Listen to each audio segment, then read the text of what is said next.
கணவன் மனைவிக்குள்ள சிக்கல் வராமல் இருக்கிறதுக்கு அதில் சில வழிகளை சொல்லி கொடுத்துருக்குறாங்க. அதெல்லாம் என்னென்ன அப்படிங்கிறத இப்போ பார்க்கலாமா? குடும்பம்னு இருந்தால் கோபம் வரதான் செய்யும். அது வந்துட்டு போட்டும் பரவாயில்ல. ஆனால் அந்த கோபம் ஒரே நேரத்தில் 2 பேருக்கும் வந்துடாமல் பார்த்துக்கணும். ஒரு சமயத்தில் யாராவது ஒருத்தர் தான் கோபப்படணும், அடுத்தவங்க அமைதியாக இருக்கணும். அதுக்கப்புறம் இவர் அமைதியான உடனே அவங்க ஆரம்பிச்சுக்கலாம்.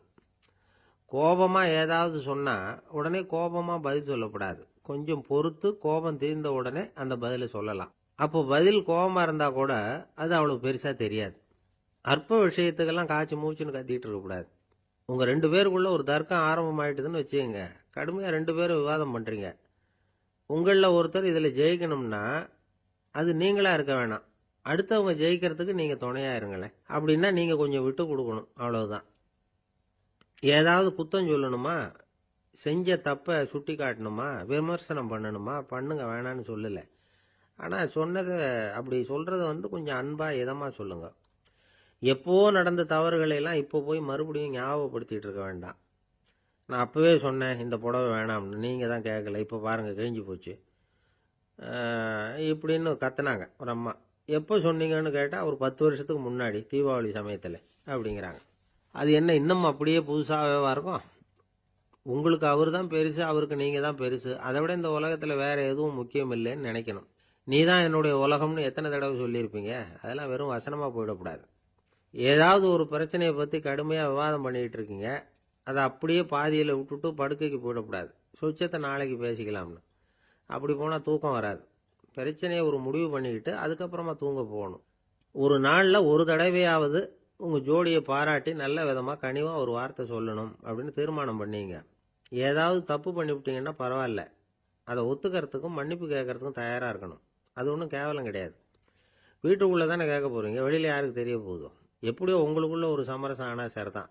ஒரு தகராறுன்னு எடுத்துக்கிட்டா குறைஞ்சபட்சம் அதுக்கு 2 பேர் தேவை. தனியாகவே உட்காந்துக்கிட்டு நான் இப்போ தகராறு பண்ணிகிட்டு இருக்கிறேன் அப்படின்னு யாரும் சொல்ல முடியாது.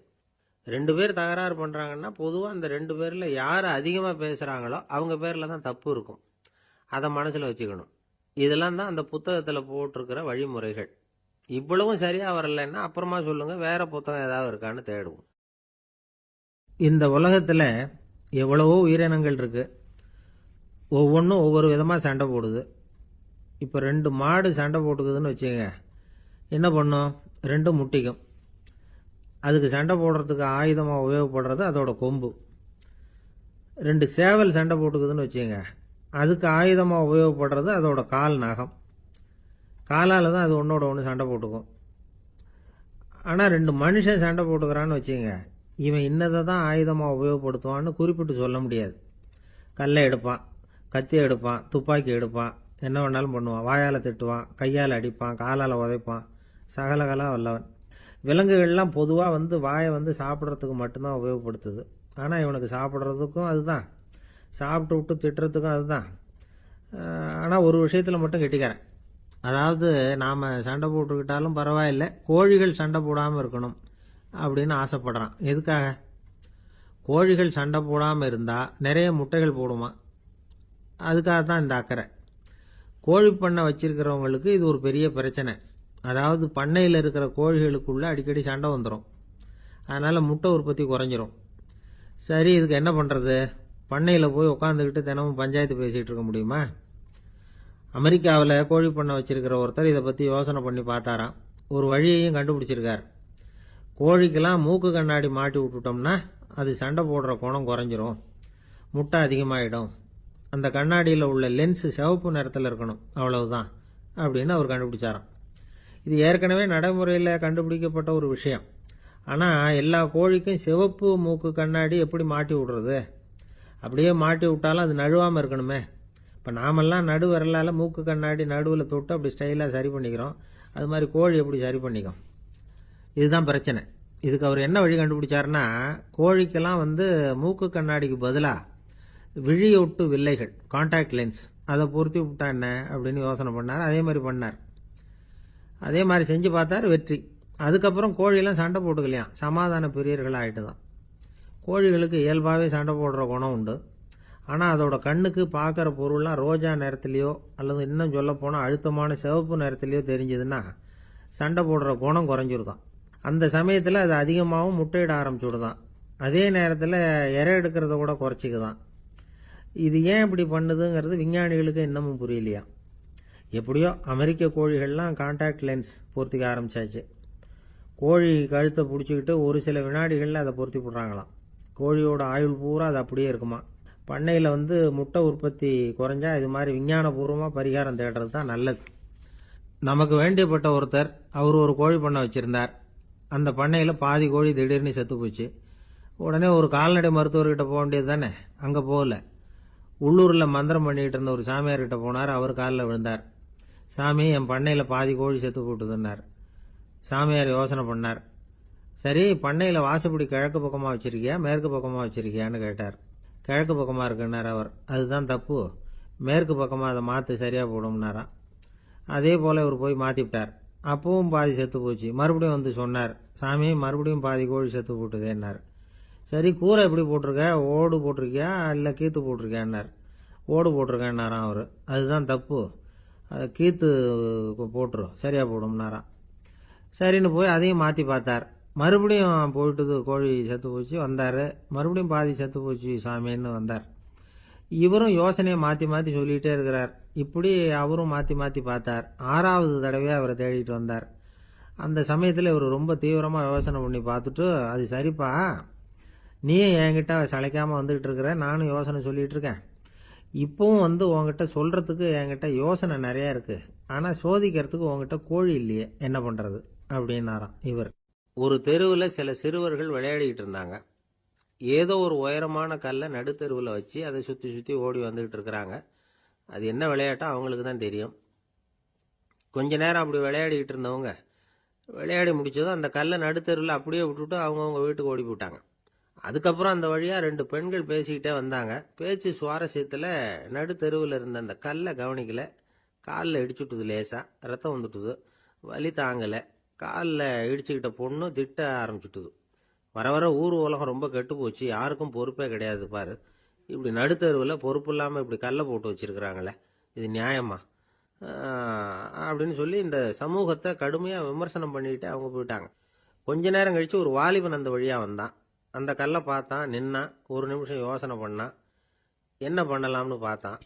தன்னுடைய வீரத்தையும் பலத்தையும் காட்டணும்னு நினைச்சான். பின்னாடி போனான். அப்புறம் வேகமாக ஓடி ஒரு சின்ன ஹை ஜம்ப், அப்படியே துள்ளி குதிச்சான். துள்ளி குதிச்சு தாண்டி அந்த பக்கமாக போய் விழுந்தான். அப்படியே விசில் அடிச்சுக்கிட்டு அவன் பாட்டுக்கு நடந்து போகிறான். அடுத்தபடியாக ஒரு காதல் ஜோடி அந்த வழியாக வந்தது.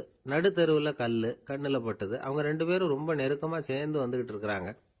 நடுவில் கல் இருக்கிறதுனால கொஞ்ச நேரம் 2 பேரும் விலகி மறுபடியும் இந்த பக்கம் சேர்ந்து போகணும். கொஞ்ச நேரம் நாம் பிரிய வேண்டி இருக்குதே அப்படின்னு வருத்தத்தோட முணுமுணுத்துக்கிட்டே இந்த பக்கம் வந்தாங்க. அதுக்கப்புறம் வழக்கம் போல சேர்ந்து அவங்க பாட்டுக்கு எதிர்காலத்தை பற்றி கற்பனை பண்ணிக்கிட்டே போயிட்டாங்க. கடைசியாக அந்த வழியாக பார்வை இல்லாத ஒருத்தர் வந்துக்கிட்டு இருக்கார். அவர் கையில் வழக்கமாக வச்சிருக்கிற அந்த ஊன்றுகோல், கையில் இருக்கிற அந்த ஊன்றுகோலால் தனக்கு முன்னாடி அப்படியும் இப்படியும் அப்படியே தட்டிக்கிட்டு பார்த்துக்கிட்டே அவர் மெதுவாக நடந்து வந்துக்கிட்டு இருக்கிறார். வழியில் இருக்கிற அந்த கல் தட்டுப்பட்டுது. உடனே நடுத்தெருவில் ஒரு கல் இருக்குங்கிறத அவர் புரிஞ்சுக்கிட்டார். உடனே குனிஞ்சார். அந்த கல்லை தடவி பார்த்து எடுத்தார். தெரு ஓரமாக கொண்டுட்டு போய் போட்டார். அதுக்கப்புறம் அவர் பாட்டுக்கு அவர் வழியில் நடந்து போனார். இப்போ இதில் பல பேர் வந்தாங்க போனாங்க. இவங்களில் பார்வை உள்ளவங்க யார், பார்வை இல்லாதவங்க யார்? இப்படி ஒரு கேள்வி கேட்டால் என்ன பதில் சொல்ல முடியும்? கொஞ்சம் யோசிச்சு பார்த்தா இன்னைக்கு பல பேர் இப்படி தான் இருந்துகிட்டு இருக்கிறோம். ஒரு ஆள் பார்க்கறதுக்கு பெரிய மனுஷன் மாதிரி இருக்கார். ஒரு தெரு வழியாக நடந்து வந்துக்கிட்டு இருந்தார். இருட்டு நேரம். வழியில் ஒரு பெரிய கல் கிடந்தது, கருங்கல். பார்த்தார். கொஞ்ச நேரம் யோசிச்சார். போய் தூக்கி பார்த்தா ரொம்ப கனமாக இருந்தது. இன்னொரு ஆள் சேர்ந்தாதான் தூக்க முடியும். இவர் உடனே ரோட்டு ஓரமாக போய் ஒரு மரத்தடியில் உட்காந்துக்கிட்டார். 2 பக்கமும் பார்த்துக்கிட்டே இருக்கார், யாராவது வர்றாங்களான்னு. கொஞ்ச நேரத்தில் ஒருத்தர் வந்தார். இவருக்கு தெரிஞ்சவர். என்னங்க இந்த நேரத்தில் இங்கே உட்காந்துருக்குறீங்கன்னு கேட்டார் அவர். அதோ அந்த கருங்கல் அப்படின்னு சுட்டி காட்டினார். ஓ, அதை தூக்கி ஓரமாக போடணுமா? வாங்க 2 பேரும் தூக்கலான்னார் வந்தவர். நான் அதுக்காக உட்காந்துருக்கலேன்னார் இவர். பின்ன வேற எதுக்காகன்னார் அவர். ஒரு மனுஷன் கருங்கல்லில் காலை இடிச்சுக்கிட்டான்னா எப்படி துள்ளுவான்னு பார்க்கணுங்கிறது எனக்கு ரொம்ப நாளாக ஒரு ஆசை. அதுக்காக தான் உட்காந்துருக்கிறேன் அப்படின்னாராம். ஒருத்தர் ரொம்ப அவசரமாக போயிட்டு இருந்தார். எங்கே சார் போகிறீங்கன்னு கேட்டோம். எனக்கு வேண்டியப்பட்ட ஒருத்தருக்கு குழந்தை பிறந்திருக்கிறதாக செய்தி வந்திருக்கு, அதுதான் ஆஸ்பத்திரிக்கு போயிட்டுருக்கேன், பார்த்துட்டு வரலாம்னு அப்படின்னார். அப்படின்னா கொஞ்சம் இப்படி உட்காருங்க அப்படின்னோம். சில விவரமெல்லாம் சொல்கிறேன் கேட்டுக்கிட்டு போங்க அப்படின்னோம். உட்காந்தார். அப்புறம் சொல்ல ஆரம்பித்தோம். புதுசாக பிறந்திருக்கிற ஒரு குழந்தைய பார்க்க போகிறதுன்னா அது சாதாரண விஷயம் இல்லை. அதில் ரொம்பவும் கவனமாக நடந்துக்கணும். புது குழந்தைக்கு நோய் சுலபமாக தொற்றும். முக்கியமாக காற்று மூலமாக பரவுகிற நோய்கள் சுலபமாக வந்துடும். அதனால் நமக்கு உடம்பு சரியில்லைன்னா குழந்தைய விட்டு கொஞ்சம் தள்ளியே இருக்கிறது தான் நல்லது. பெரியவங்களை பொறுத்த வரைக்கும் சாதாரணமாக உள்ள ஒரு கிருமி கூட குழந்தைய பொறுத்த வரைக்கும் ரொம்ப மோசமான ஒரு கிருமியாக இருக்கும். சில வெளிநாடுகளில் எப்படி தெரியுமா, பிறந்த குழந்தை தூங்கிக்கிட்டு இருக்கிற ஒரு ரூமுக்கு போகணும்னா போகிறவங்க முகமூடி போட்டுக்கணும், காலணிகளை மாற்றிக்கணும், அவ்வளவு சுத்தமாக உள்ளே போய் பார்த்துட்டு வரணும். பொதுவாக சில ஆஸ்பத்திரிகளில் பார்த்தீங்கன்னா பார்வையாளர்கள் நேரத்தில் விசிட்டிங் ஹவர்ஸ் தாயை விட்டு குழந்தைய தனியாக பிரித்து வச்சுருவாங்க. எதுக்குன்னு நினைக்கிறீங்க? அந்த நேரம் பல பேர் வருவாங்க போவாங்க. அவங்க கை கால் சுத்தமாக இருக்காது. சுத்தம் இல்லாத கைகள் மூலமாக கிருமிகள் பரவும். சுத்தம் இல்லாத கைன்னா மண்ணு தூசி படிஞ்சிருக்கிற கை மட்டும் தான் அர்த்தம் இல்லை. சாலையில் கையை வீசிக்கிட்டு நடந்து வர்றீங்க, குழந்தைய பொறுத்த வரைக்கும் அது கூட சுத்தம் இல்லாத கை தான். தாயை தவிர மற்றவங்க குழந்தைய தூக்காமல் பார்த்துக்கிறது நல்லது. தாய் கூட அளவோட கொஞ்சிறதோடு நிறுத்திக்கணும். புதுசாக ஒரு குழந்தைய பெற்றிருக்கிற பொண்ணுக்கிட்ட மற்ற தாய்மார்கள் ஏதாவது சொல்லிக்கிட்டே இருப்பாங்க. குழந்தைய அப்படி வளர்க்கணும் இப்படி வளர்க்கணும் அப்படின்னு ஏதாவது அட்வைஸ் பண்ணிக்கிட்டே இருப்பாங்க. இப்படி ஓவராக அறிவுரை பண்ணுறது அந்த பொண்ணை குழப்பி விட்டுரும். அதனால் அப்படிலாம் பண்ணக்கூடாது. அந்த பெண்ணே ஏதாவது கேட்டால் கூட டாக்டர் சொல்ல வேண்டிய விவரங்களை எல்லாம் நாமே சொல்லிகிட்டு இருக்கக்கூடாது. புதுசாக பிறந்திருக்கிற குழந்தைய மட்டும்தான் இப்படி பார்க்கணும்னு இல்லை. ஒரு நோயாளி குழந்தைய பார்க்க போகிறதுனா கூட ரொம்ப எச்சரிக்கையாக தான் நடந்துக்கணும். ஒரு தின்பண்டமோ விளையாட்டு சாமானோ அந்த குழந்தைக்கு நாம் வாங்கிட்டு போகிறதா வச்சுக்குவோம். அதை நேராக கொண்டுகிட்டு போய் அந்த குழந்தைகிட்டே கொடுக்கக்கூடாது. அதோட அப்பா அம்மாக்கிட்ட ரகசியமாக கொடுக்கலாம். அவங்க முடிவு பண்ணட்டும் குழந்தைகிட்ட அதை கொடுக்கலாமா வேண்டாமாங்கிறத. அவங்களுக்கு தான் தெரியும் அதோட மனசும் உடம்பும். உங்கள் அக்கறையை காட்டுறதா நினச்சிக்கிட்டு குழந்தை வாயில் எதையும் கொண்டுட்டு போய் போடாதீங்க. போகிறப்போ உங்கள் வீட்டு குழந்தையும் அழைச்சிட்டு போகாதீங்க. இது நோயை வாங்கிட்டு வந்துடும், அல்லது புதுசாக ஒரு நோயை அதுகிட்ட கொடுத்துட்டு வந்துடும். என்னதான் உங்களுக்கு பழக்கமான குழந்தையா இருந்தால் கூட அதுக்கு விருப்பம் இல்லைன்னா பேசக்கூடாது. அங்கே போய் அவங்க பள்ளிக்கூடத்தை ஞாபகப்படுத்திகிட்டு இருக்கக்கூடாது. நோயில் இருக்கிறப்ப ஸ்கூலை பற்றி பேச அது விரும்பாது. ஆஸ்பத்திரியை விட்டு வெளியில் புறப்படுறப்போ குழந்தைகிட்ட சொல்லணும்னு அவசியம் இல்லை. அதோட அப்பா அம்மா கிட்ட சொல்லிவிட்டு புறப்பட்டா போதும். குழந்தை கோபிச்சிக்காது. சமூக சம்பிரதாயத்தை பற்றி அது கவலைப்படுறதில்லை. இப்படி எல்லா விவரமும் நம்ம எதிரில் உட்காந்துருந்தவங்க கிட்ட சொல்லி முடித்தோம். ரொம்ப நன்றி சார் அப்படின்னு சொல்லிவிட்டு அவர் புறப்பட்டார். குழந்தைங்க கொஞ்சம் வளர்கிற வரைக்கும் தான் நாம் எச்சரிக்கையாக இருக்கணும்னு இல்லை, வளர்ந்த பிறகு இன்னும் எச்சரிக்கையாக இருக்கணும். ஒரு பையன் பள்ளிக்கூடத்துலேருந்து திரும்பி வீட்டுக்கு வந்தான். முகம் பூரா நகத்தால் கீறி இருந்தது. அப்பா பார்த்து பயந்துட்டார். யாருடா உன்னை இப்படி பண்ணது அப்படின்னார். என் கூட படிக்கிற இன்னொரு பையன்னா.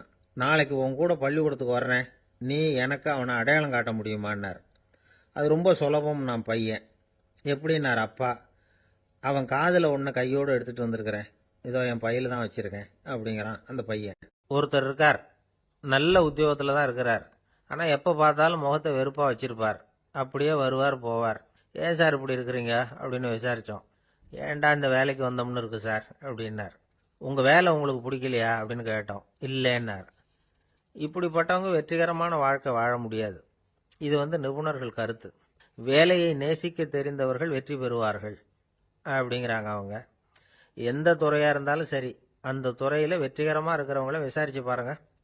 எனக்கு என்னுடைய வேலை ரொம்ப பிடிக்கும் அப்படின்னு சொல்கிறவங்களாக தான் இருப்பாங்க. அப்படி இருந்தால் தான் அது வெற்றிகரமாக இருக்க முடியுது அவங்களால. ஒருத்தனுக்கு பிடித்தமான பொழுதுபோக்கே அவனுடைய தொழிலாக இருந்துட்டுதுன்னா அவனை மாதிரி கொடுத்து வச்சவன் வேற யாரும் இல்லை அப்படிங்கிறார் பெர்னாட் ஷா. ஒரு தடவை மன்னர் ஹுமாயூன் உயிரை தண்ணீர் முண்டு ஊற்றுகிற தொழிலாளி ஒருத்தர் காப்பாற்றினாராம் அந்த ஹுமாயூன் உயிரை.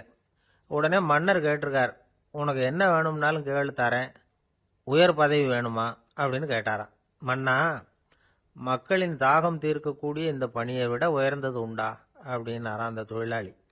அவரால் அவருடைய வேலையை நேசிக்க முடிஞ்சுது, அதனால் மகிழ்ச்சியாக இருக்க முடிஞ்சுது.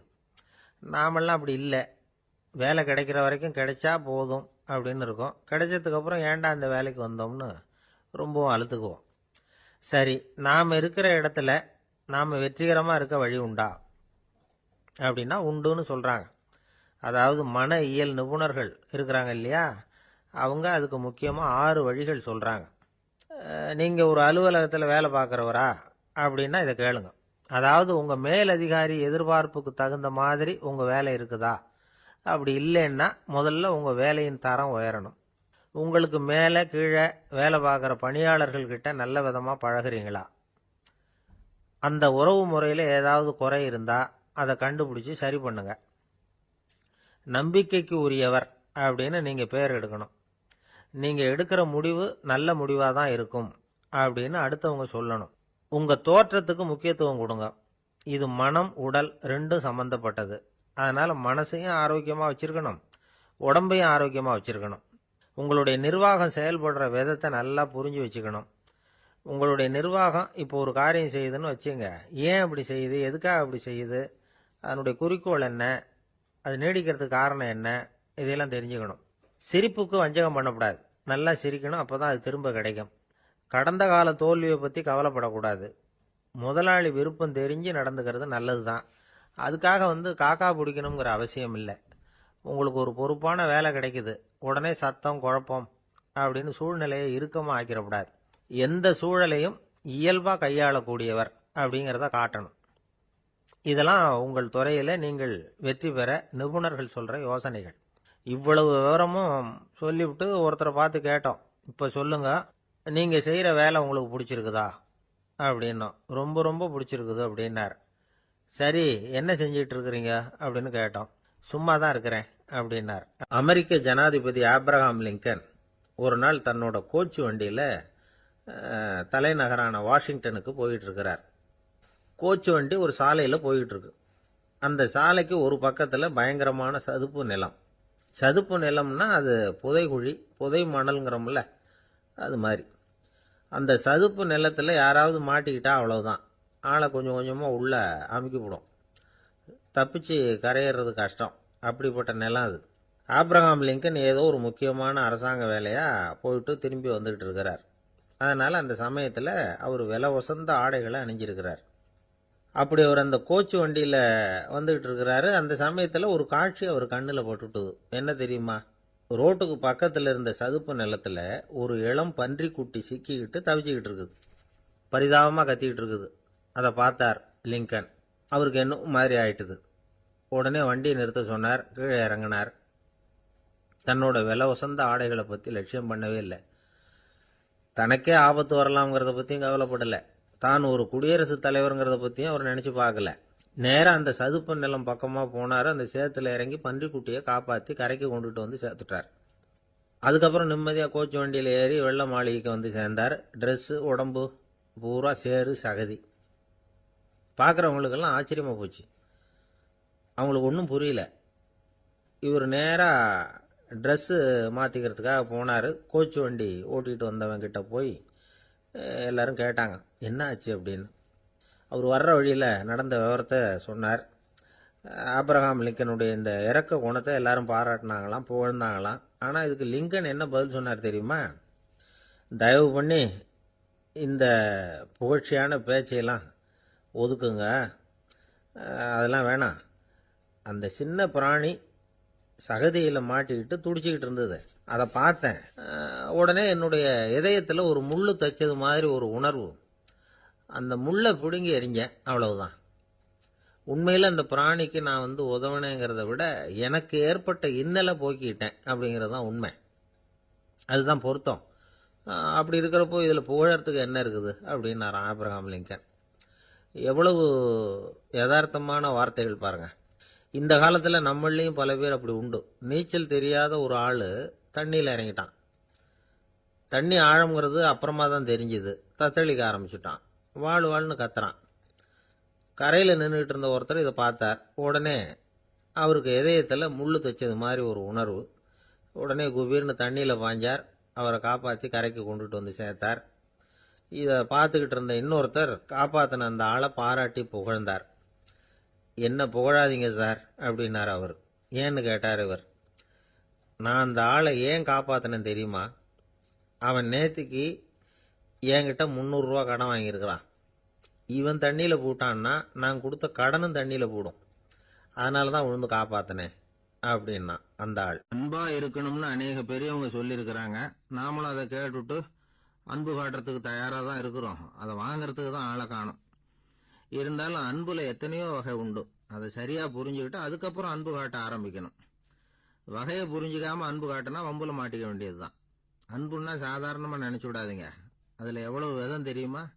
இரக்கம், கருணை, காருண்யம், பந்துத்துவம், பட்சம், பாசம், நேசம், விசுவாசம், அபிமானம், காதல், பக்தி, இப்படி பல விதமா அதை பத்தி சொல்லி வச்சிருக்கிறாங்க பெரியவங்க. இந்த வார்த்தைகள் எல்லாம் நாம கேள்விப்பட்டதுதான். இருந்தாலும் அதுகளுக்குள்ள என்ன வித்தியாசம்னு கேட்டா சரியா சொல்ல தெரியாது. அதனால இந்த வார்த்தைகளுக்கெல்லாம் பெரியவங்க என்ன விளக்கம் சொல்றாங்கன்னு இப்ப பார்க்கலாம். எளியவர்கள் மேல செலுத்துற அன்பு இருக்கு பாருங்க, அதுக்கு இரக்கம்னு பேரு. அறிவு பலம், சரீர பலம், இது ரெண்டும் இல்லாதவங்க மேல, அதாவது வலிமையற்றவர்கள் மேல செலுத்துற அன்பு இருக்கு பாருங்க, அதுதான் கருணை. எறும்புல இருந்து யானை வரைக்கும் சகல ஜீவராசிகள் மேலேயும் காட்டுற அன்புக்கு காருண்யம்னு பேரு, ஜீவகாருண்யம். சிவி சக்கரவர்த்தி காட்டின அன்பு இந்த ரகம். உறவினர்கள், சொந்தக்காரங்க, அவங்க வசதியா இருந்தாலும் வறுமையில இருந்தாலும் வித்தியாசம் இல்லாம காட்டுற அன்பு இருக்கு பாருங்க, அதுக்கு பேரு பந்துத்துவம். ஒரு எஜமானன் வேலையாள்கிட்ட காட்டுற அன்பு இருக்கு பாருங்க, அதுக்கு பேரு தான் பட்சம். அவனும் தன்னை மாதிரி மனுஷன்தாங்கிற நினைப்பு வேணும். ஒரு தாய் தன்னுடைய குழந்தை மேல, ஒரு குழந்தை தன்னுடைய தாய் மேல செலுத்துற அன்புக்கு பாசம்னு பேரு. ஈருடல் ஓர் உயிர்னு நினைக்கிறது இது. ராமரும் கௌசலையும் இதுக்கு உதாரணம். தம்மை ஒத்த நண்பர்கள் கிட்ட செலுத்துற அன்புக்கு நேசம்னு பேரு. வயசு, செல்வம், அந்தஸ்து, இந்த வித்தியாசமெல்லாம் பார்க்காம அவங்க சுக துக்கத்துல சமபங்கு எடுத்துக்கிறது இது. கிருஷ்ணன் குசேலர்கிட்ட காட்டினது இந்த ரகம். வேலை செய்யறவன் முதலாளி கிட்ட காட்டுற அன்புக்கு விசுவாசம்னு பேரு. தேசத்து மேலையும் தாய்மொழி பேர்லையும் செலுத்துற அன்புக்கு அபிமானம்னு பேரு. தேசாபிமானம்னு சொல்றமே இதுதான். ஒரு கணவன் மனைவி பேர்ல காட்டுற அன்புக்கு காதல்னு பேரு. கடவுள் பேர்ல செலுத்துற அன்புக்கு பக்தின்னு பேரு. இப்படி அன்புல பல ரகம் இருக்கிறப்போ அதுல உள்ள வித்தியாசம் தெரியாம இடம் மாத்தி அன்பு காட்டினா இடைஞ்சல் தான். சரி, இந்த அன்பை பத்தி விஞ்ஞானம் என்ன சொல்லுது தெரியுமா?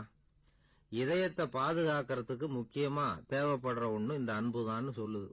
நெதர்லாந்து விஞ்ஞானிகள் இதை ஆராய்ச்சி பண்ணியே கண்டுபிடிச்சிருக்கிறாங்க. கொஞ்சம் முயல் குட்டிகளை 2 பிரிவா பிரிச்சாங்க.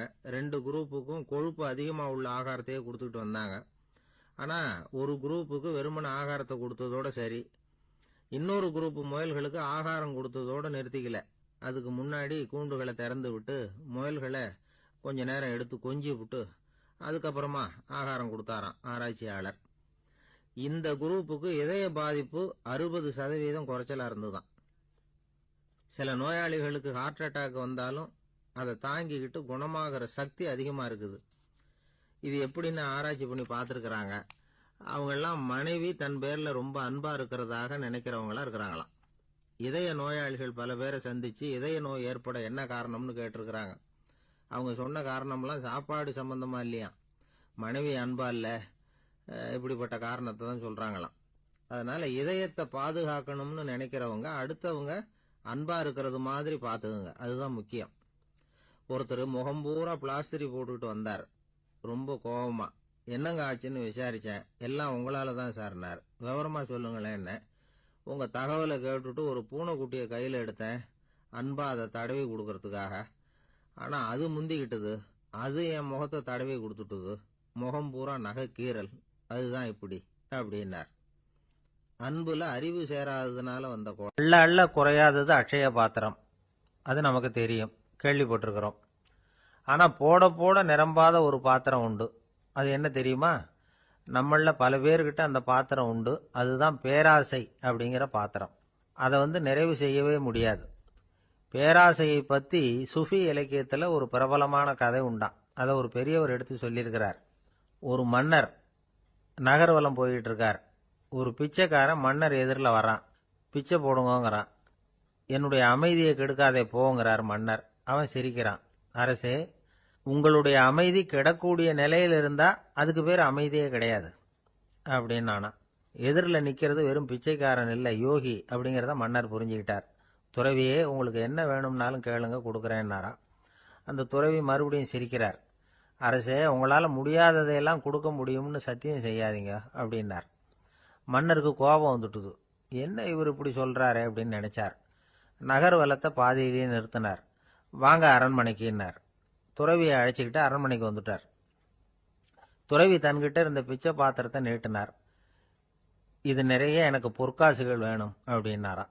அவ்வளவுதானா, இது ஒரு பெரிய காரியமா அப்படின்னு கையை தட்டினாராம் மன்னர். ஒரு பெரிய தாம்பாளம் நிறைய பொற்காசுகள் வந்து சேர்ந்தது. அதை அள்ளி போட்டார். போட போட அந்த பிச்சை பாத்திரம் நிரம்பவே இல்லை.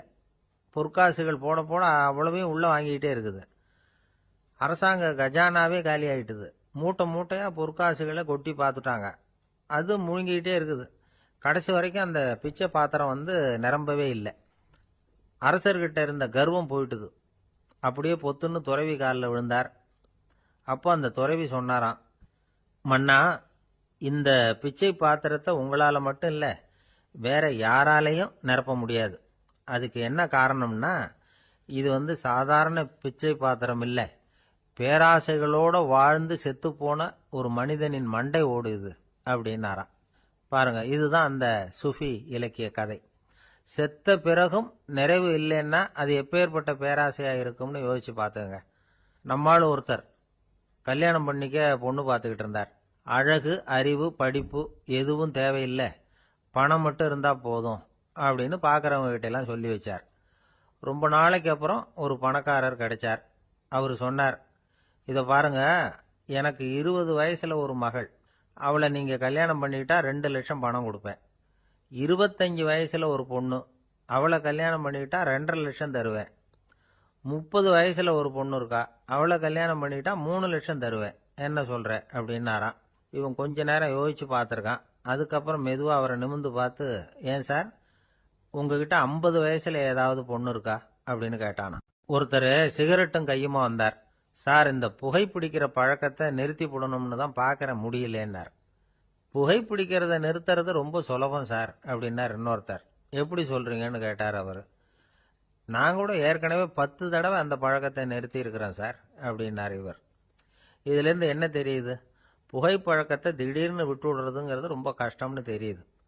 இருந்தாலும் இது சம்பந்தமான ஆராய்ச்சி, அனுபவம், இது ரெண்டையும் அடிப்படையாக வச்சு சில வழிமுறைகளை சொல்றாங்க. அதாவது புகைப்பிடிக்கிறத நிறுத்துறதுக்கு 10 வழிகள் உண்டு அப்படின்னு சொல்றாங்க. அது என்னங்கிறத தெரிஞ்சுக்கிட்டா உபயோகப்படுதான்னு பார்க்கலாமே.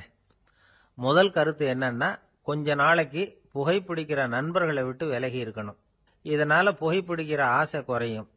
அந்த பழக்கத்தை மறுபடியும் ஆரம்பிக்கப்படாதுங்கிற எண்ணம் உறுதிப்படும். 2வது கருத்து, புகைப்பிடிக்கிறதை எதிர்த்து தீவிரமா பிரச்சாரம் செய்ய ஆரம்பிச்சிடணும். அது அடுத்தவங்களுக்கும் உபயோகப்படும், உங்களுக்கும் உபயோகப்படும். உங்க உள்ளுணர்வை அது தூண்டும், உங்களை வந்து உறுதி கொள்ள வைக்கும். 3வது கருத்து என்னன்னா, தினமும் 2 தடவை குளிக்கணும். எப்படி தெரியுமா? முதல்ல வெது வெதுப்பான தண்ணீர், அப்புறம் குளிர்ந்த தண்ணீர், இப்படி மாறி மாறி குளிக்கணுமா. 4வது கருத்து, உடற்பயிற்சிகள் செய்யணும்.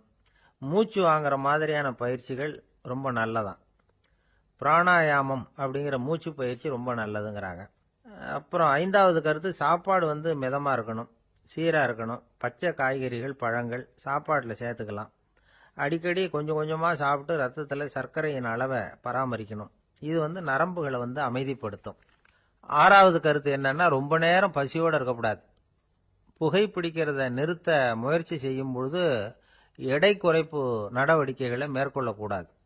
7வது கருத்து, காப்பி, தேநீர், மதுபானம், அப்புறம் போதைப் பொருள்கள் கலந்த உணவுகள் இதெல்லாம் வேணாம். புகைப்பிடிக்கிறத அதெல்லாம் ஊக்கப்படுத்தும். கடுகு, மிளகு, அப்புறம் காரமான பொருள்களை தவிர்க்கணும்.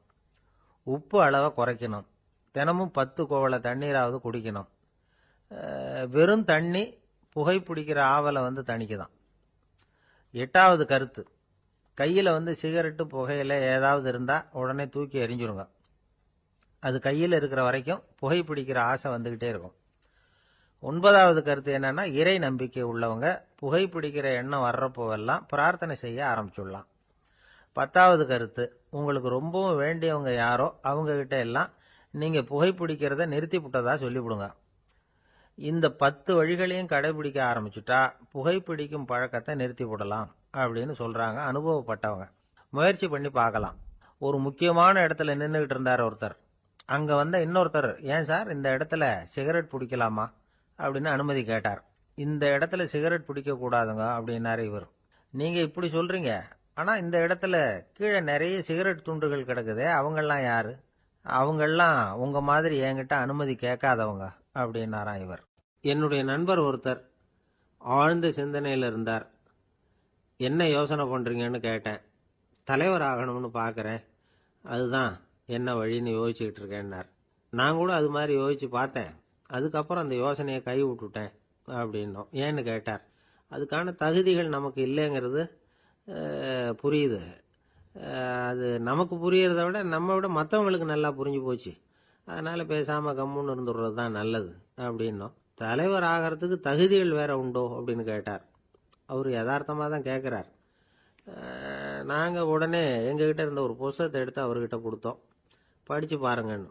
தலைவர் ஆகிறதுக்கு என்ன வழி அப்படிங்கிறத பற்றி அதில் போட்டிருக்கிறாங்க. முதல் வழி என்ன தெரியுமா? ஒரு 4 பேர் முன்னாடி இல்லைன்னா ஒரு கூட்டத்துக்கு முன்னாடி நீங்கள் பேச போகிறீங்க. அப்போ எப்படி ஆரம்பிக்கணும்னா, உண்மையான புகழ்ச்சி, நேர்மையான பாராட்டு, இதோடு ஆரம்பிக்கணும். எடுத்ததுமே அது சரியில்லை இது சரியில்லைன்னு பேசிகிட்டு இருக்கக்கூடாது. மக்களை பார்த்து நீங்கள் தான் தப்பு பண்ணிவிட்டீங்க அப்படின்னு நேரடியாக சொல்லக்கூடாது. தவறு இருந்தாலும் அதை மறைமுகமாக ஏதாவது கதை சொல்லி அதிலிருந்து அவங்க புரிஞ்சுக்கிற மாதிரி செய்யணும். அடுத்தவங்க பண்ண தப்பு என்னன்னு அலசறதுக்கு முன்னாடி நீங்கள் பண்ணின தப்பு என்னங்கிறத பற்றியே பேசுங்க. எதுக்கும் நேரடியாக உத்தரவு போட்டுக்கிட்டு இருக்கக்கூடாது. இதை நீங்கள் செய்யணும் அப்படின்னு சொல்கிறதுக்கு பதிலாக நீங்கள் இப்படி செஞ்சால் எப்படி இருக்கும் அப்படின்னு கேள்வி மாதிரி கேட்கணுமா. இப்படி கேட்டால் அது உத்தரவு மாதிரி தெரியாதான். அடுத்தவங்க மரியாதையை காப்பாற்றுறது மாதிரி பேசணுமா. உங்கள் பேச்சு இன்னொருத்தரை அவமானப்படுத்துறது மாதிரி இருக்கக்கூடாதான். ஏண்டா இவங்கிட்ட போய் மாட்டிக்கிட்டோம்னு யாரும் நினச்சிடக்கூடாது. ஒவ்வொரு சின்ன வளர்ச்சியையும் பாராட்டணும். வெற்றி சாதாரணமாக இருந்தாலும் பாராட்டாமல் இருந்துடக்கூடாது. பாராட்டும் பொழுது தாராளமாக இருக்கணும். குறை சொல்லும் பொழுது கவனமாக இருக்கணும். வாய்க்கு வந்தபடி பேசிவிட்டா அதுக்கப்புறம் வகையாக மாட்டிக்கிட்டு முழிக்க வேண்டியிருக்கும். நீங்கள் பேசுறது இன்னொருத்தருக்கு ஒரு கௌரவத்தையும் மரியாதையும் உண்டு பண்ணுறது மாதிரி இருக்கணும். நீங்கள் பேசுறது அடுத்தவங்களுக்கு இருக்கிற கொஞ்ச நெஞ்ச மரியாதையும் எடுத்து விடுறது மாதிரி இருக்கக்கூடாது. உங்கள் பேச்சை கேட்டால் கேட்குறவங்களுக்கு ஒரு ஊக்கம் வரணும், உற்சாகம் வரணும். தவறு எதுவாக இருந்தாலும் அதை சுலபமாக திருத்திக்கலாம், சரி பண்ணிக்கலாங்கிறது மாதிரி இருக்கணும் உங்கள் பேச்சு. அடுத்தவங்களை சந்தோஷப்படுத்துங்க. உங்கள் யோசனையை கேட்டு நடந்துக்கிறதுனால அந்த சந்தோஷம் அவங்களுக்கு கிடைக்கணும். இந்த தகுதியெல்லாம் உங்ககிட்ட இருந்தால் நீங்கள் ஒரு சிறந்த தலைவராகலாம் அப்படின்னு அந்த புஸ்தகத்தில் போட்டிருக்கு. இந்த காலத்தில் தலைவர் ஆகிறதுக்கு வேற சில தகுதிகள்லாம் கூட தேவைப்படுது. ஒரு புள்ள தன்னுடைய அப்பா கிட்ட, அப்பா உன்ன மாதிரியே நானும் அரசியலில் சேரணும், தலைவர் ஆகணும்னு ஆசைப்படுறேன், இன்னையிலேருந்து எனக்கு அரசியல் பாடம் கற்றுக் கொடு அப்படின்னு கேட்டிருக்கான். அவரும் சரின்னு சொல்லிவிட்டு ஒரு பெரிய ஏணியை எடுத்துகிட்டு வந்தாராம். ஒரு செவுத்தில் சாத்தினார். இந்த ஏணியில் ஏறி உயர போய் அங்கே பரன் மேலே இருக்கிற ஒரு புத்தகத்தை எடுத்துகிட்டு வாடான் இருக்கார். மகனை பார்த்து, அப்பா ஏணி ரொம்ப உயரமாக இருக்குது, நீ ஜாக்கிரதையாக இதை பிடிச்சிக்கோ, நான் ஏறி போகிறேன் அப்படின்னு நான் பையன். பயப்படாத, நான் பார்த்துக்கிறேன்னார் அப்பா. பையன் ஏணியில் ஏறினா உச்சிக்கு போனதும் அப்பா கையை எடுத்துட்டார். ஏணி அப்படியே சரிஞ்சுட்டுது. பையன் பொத்துன்னு கீழே விழுந்துட்டான். இடுப்பை பிடிச்சிக்கிட்டே எழுந்திரிச்சான். என்னப்பா இது, இப்படி என்னை ஏற விட்டுட்டு கையை விட்டுட்டியே, இப்படி கை விடலாமா அப்படின்னு கத்தியிருக்கான். அப்பா நிதானமாக சொன்னாராம், அவசரப்படாதேப்பா, அரசியலில் இதுதான் முதல் பாடம், பெத்த அப்பனா இருந்தாலும் அவனை நம்பாதே அப்படின்னு உபதேசம் பண்ணார். அவர் ஒரு பெரிய குடும்பத்தில் பிறந்தவர். இருக்கிற சொத்துக்கள் எல்லாத்தையும் வாரி வழங்கிவிட்டு காட்டுக்கு புறப்பட்டார் தவம் செய்யறதுக்காக. இருந்தது பூராவும் கொடுத்துட்டார். இனிமே எதுவுமே இல்லை கொடுக்கறதுக்கு. அப்போ கடைசியா ஒருத்தன் கையை நீட்டினான். ஐயா ஏதாவது கொடுங்கன்னா. அவர் பார்த்தார். கட்டியிருக்கிற வேட்டியை தவிர வேற எதுவுமே இல்லை. 8 முழம் பட்டு வேட்டி, ஜரிகை கரையோடு இருக்குது. கடைசியா அதை தான் எடுத்து கட்டிக்கிட்டு அவர் புறப்பட்டுக்கிட்டு இருக்கிறார். அவர் பார்த்தார், எதிரில் அவன் பரிதாபமாக நின்றுட்டு இருக்கிறான். அந்த 8 முழ வேட்டியை 2ஆ கிழிச்சார். 4 முழத்தை அவங்ககிட்ட கொடுத்துட்டு மீதி 4 முழத்தை தன்னுடைய இடுப்புல கட்டிக்கிட்டு அவர் காட்டுக்கு போயிட்டார். இவன் என்ன பண்ணான் தெரியுமா? கையில் கிடைச்ச 4 முழத்தை எடுத்துக்கிட்டு கடை வீதிக்கு போனான். பழைய பட்டு வேட்டி ஜருகை இதெல்லாம் விலைக்கு வாங்குற வணிகர் ஒருத்தர் இருந்தார். அவர்கிட்ட போனான். இதை விலைக்கு எடுத்துக்கிறீங்களான்னு கேட்டான். அவர் வாங்கி பார்த்தார். ஆஹா, ரொம்ப அருமையான வேட்டி, விலை ஒசந்த ஜருகை, இது ஏது உனக்குன்னு கேட்டார். அவன் நடந்ததை சொன்னான். அப்படின்னா ஒன்று செய்ய, இந்த வேட்டியோட இன்னொரு பாதியையும் மெதுவாக வாங்கிட்டு வந்துரு, உனக்கு நிறைய பணம் தரேன் அப்படின்னார் அந்த வணிகர். இவன் கொஞ்சம் யோசனை பண்ணி பார்த்தான். கொஞ்சம் இருங்க, அதை வந்துவிடுறேன் அப்படின்னு சொல்லிவிட்டு நேராக காட்டுக்கு போனான். அவர் எங்கே இருக்காருன்னு தேடி கண்டுபிடிச்சான். அவர் ஒரு இடத்துல தவக்கோலத்தில் இருக்கிறார். கட்டியிருந்த இடைவேட்டியும் அவரை அறியாமலே நழுவி கீழே விழுந்து கிடக்குது. இவனுக்கு ரொம்ப வசதியாக போச்சு. அவரை கேட்க வேண்டிய அவசியமே இல்லை. மெதுவாக சத்தம் போடாமல் அடிமேல அடி வச்சு நெருங்கினான். அவர் கண்ணை மூடிக்கிட்டு அவர் பாட்டு நின்றுக்கிட்டு இருக்கார்.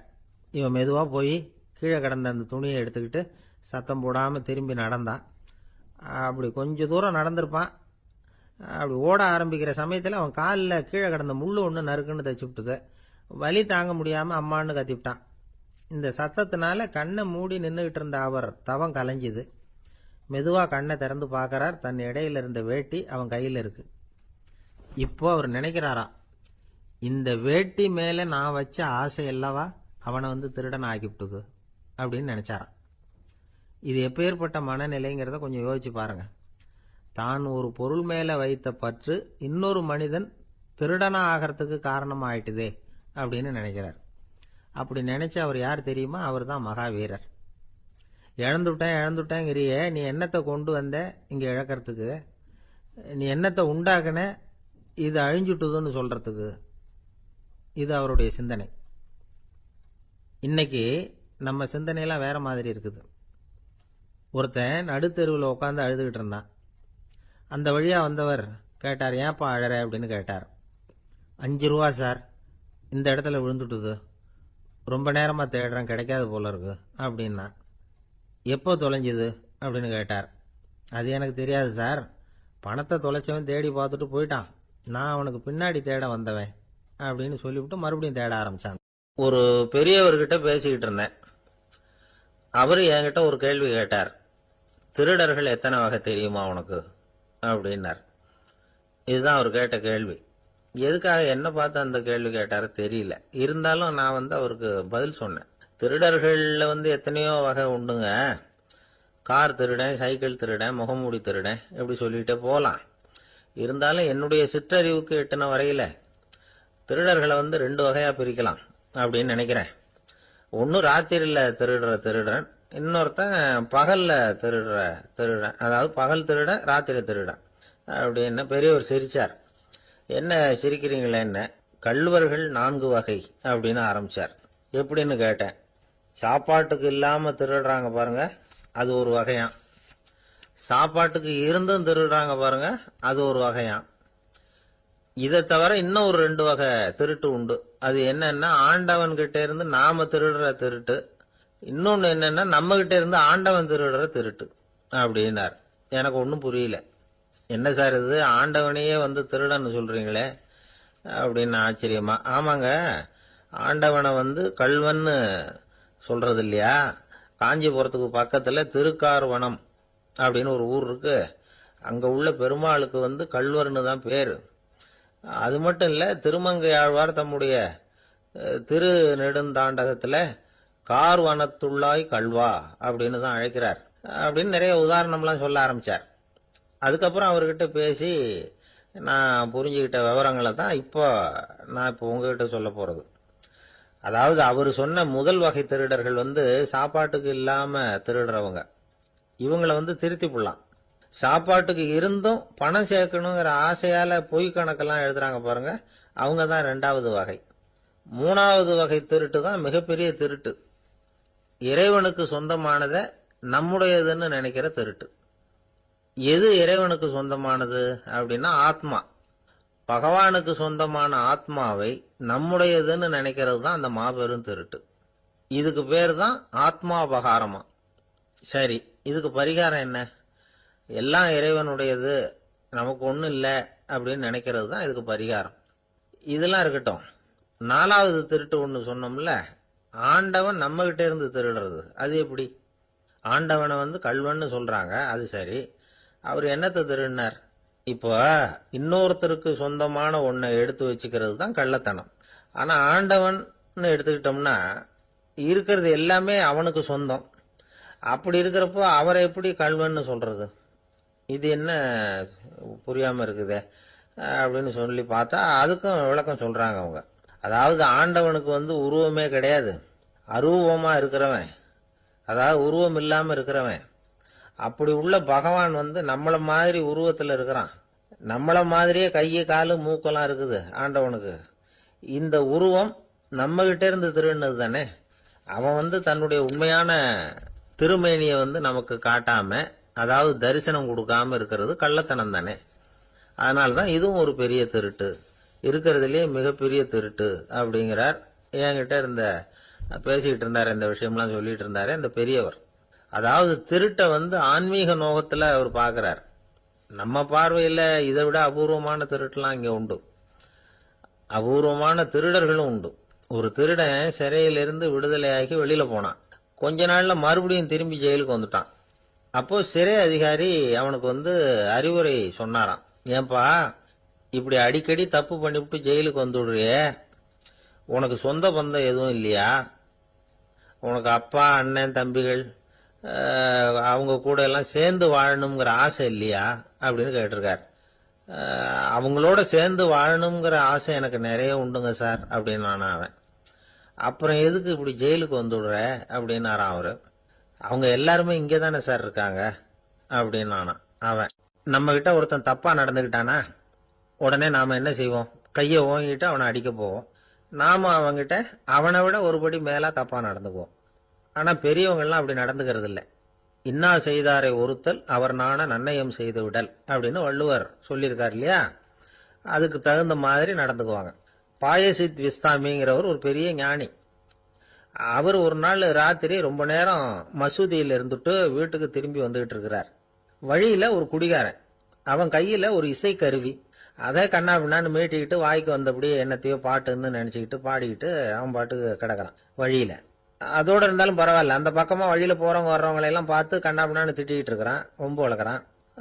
பாயசித் பிஸ்தாமிங்கிற அந்த பெரியவர் அந்த வழியா போறார். அவனை பார்க்கிறார். அவனுடைய நிலைமைய பார்த்துட்டு பரிதாபப்படுறார். ஏன்பா இது மாதிரி எல்லாம் நடந்துக்கிற, இப்படி நடக்கலாமா அப்படின்னு ஏதோ கொஞ்சம் புத்திமதி சொல்றதுக்கு ஆரம்பிச்சார். அவனுக்கு கோபம் வந்துட்டுது. கையில வச்சிருந்த வாத்திய கருவி அதால ஓங்கி அந்த பெரியவர் தலையில ஒரு அடி கொடுத்தான். ரத்த காயம் ஏற்பட்டு போச்சு. அவன் கையில இருந்த இசை கருவியும் அடிச்ச வேகத்துல ரெண்டா உடஞ்சு போச்சு. அவ்வளவு வேகமா அடிச்சிருக்கான். இவ்வளவு தூரத்துக்கு நடந்து போச்சுல்ல, அந்த மாபெரும் ஞானி வாயை திறந்து ஒரு வார்த்தை கூட பேசல. பேசாம தலையை பிடிச்சிக்கிட்டு அவர் பாட்டுக்கு போயிட்டார். மறுநாள் அந்த பெரியவர் என்ன பண்ணார் தெரியுமா? கொஞ்சம் இனிப்பு பண்டங்கள், கொஞ்சம் பணம், இது ரெண்டையும் ஒரு ஆள் மூலமா அனுப்பி வச்சார் அந்த குடிகாரனுக்கு. அவனுக்கு ஒன்றும் புரியல. என்ன விவரம்னு விசாரிச்சான்.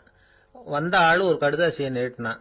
அதுல விவரம் இருந்தது. ஞானி எழுதியிருக்கிறார், இதை பார்ப்பா, உங்களுடைய இசைக்கருவி உடையறதுக்கு என்னுடைய தலை காரணமா ஆயிட்டுது. அதுக்காக நான் ரொம்ப வருத்தப்படுறேன். அதுக்காக தான் பணம் அனுப்பி வச்சிருக்கேன். வேற புதுசா ஒரு இசைக்கருவி வாங்கிக்கோ. அப்புறம் இன்னொரு விஷயம், நேற்றுக்கு ராத்திரி என்கிட்ட ஏகப்பட்ட கசப்பான வார்த்தைகளை பேசினேன். இதோட அனுப்பியிருக்கிற இனிப்பு பண்டங்களை சாப்பிட்டு உன்னுடைய நாவல உள்ள கசப்பை மாத்திக்கோ அப்படின்னு அதுல எழுதப்பட்டிருந்தது. இந்த சமயத்துல அவன் குடி மயக்கத்துல இல்ல, கிழிஞ்சு போயிருந்த நேரம் அது.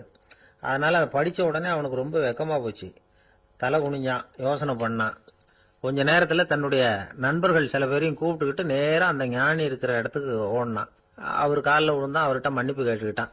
பெரியவங்களே தெரியாம நான் இந்த பாவ செயலை பண்ணிவிட்டேன், என்னை மன்னிச்சுங்க, உங்களுடைய பொறுமையும் போதனையும் என்னுடைய கண்ணை திறந்துட்டுது. இனிமே நானும் என்னுடைய நண்பர்களும் நல்ல வழியில திருந்தி வாழ போறோம் அப்படின்னா. ஞானி செய்த நன்னயம் குடிகாரனை எப்படி திருத்திருக்கு பாத்தீங்களா? இந்த கதையை கேட்டுட்டு ஒருத்தர் சொன்னார், என் வாழ்க்கையில கூட அப்படி ஒரு சம்பவம் நடந்தது சார். நானும் ஒரு நாள் ராத்திரி ஓவரா குடிச்சுட்டு ஒரு கிட்டாரை வாசிச்சுக்கிட்டு கண்ணாபின்னான்னு உளறிக்கிட்டு திட்டிக்கிட்டு இருந்தேன்.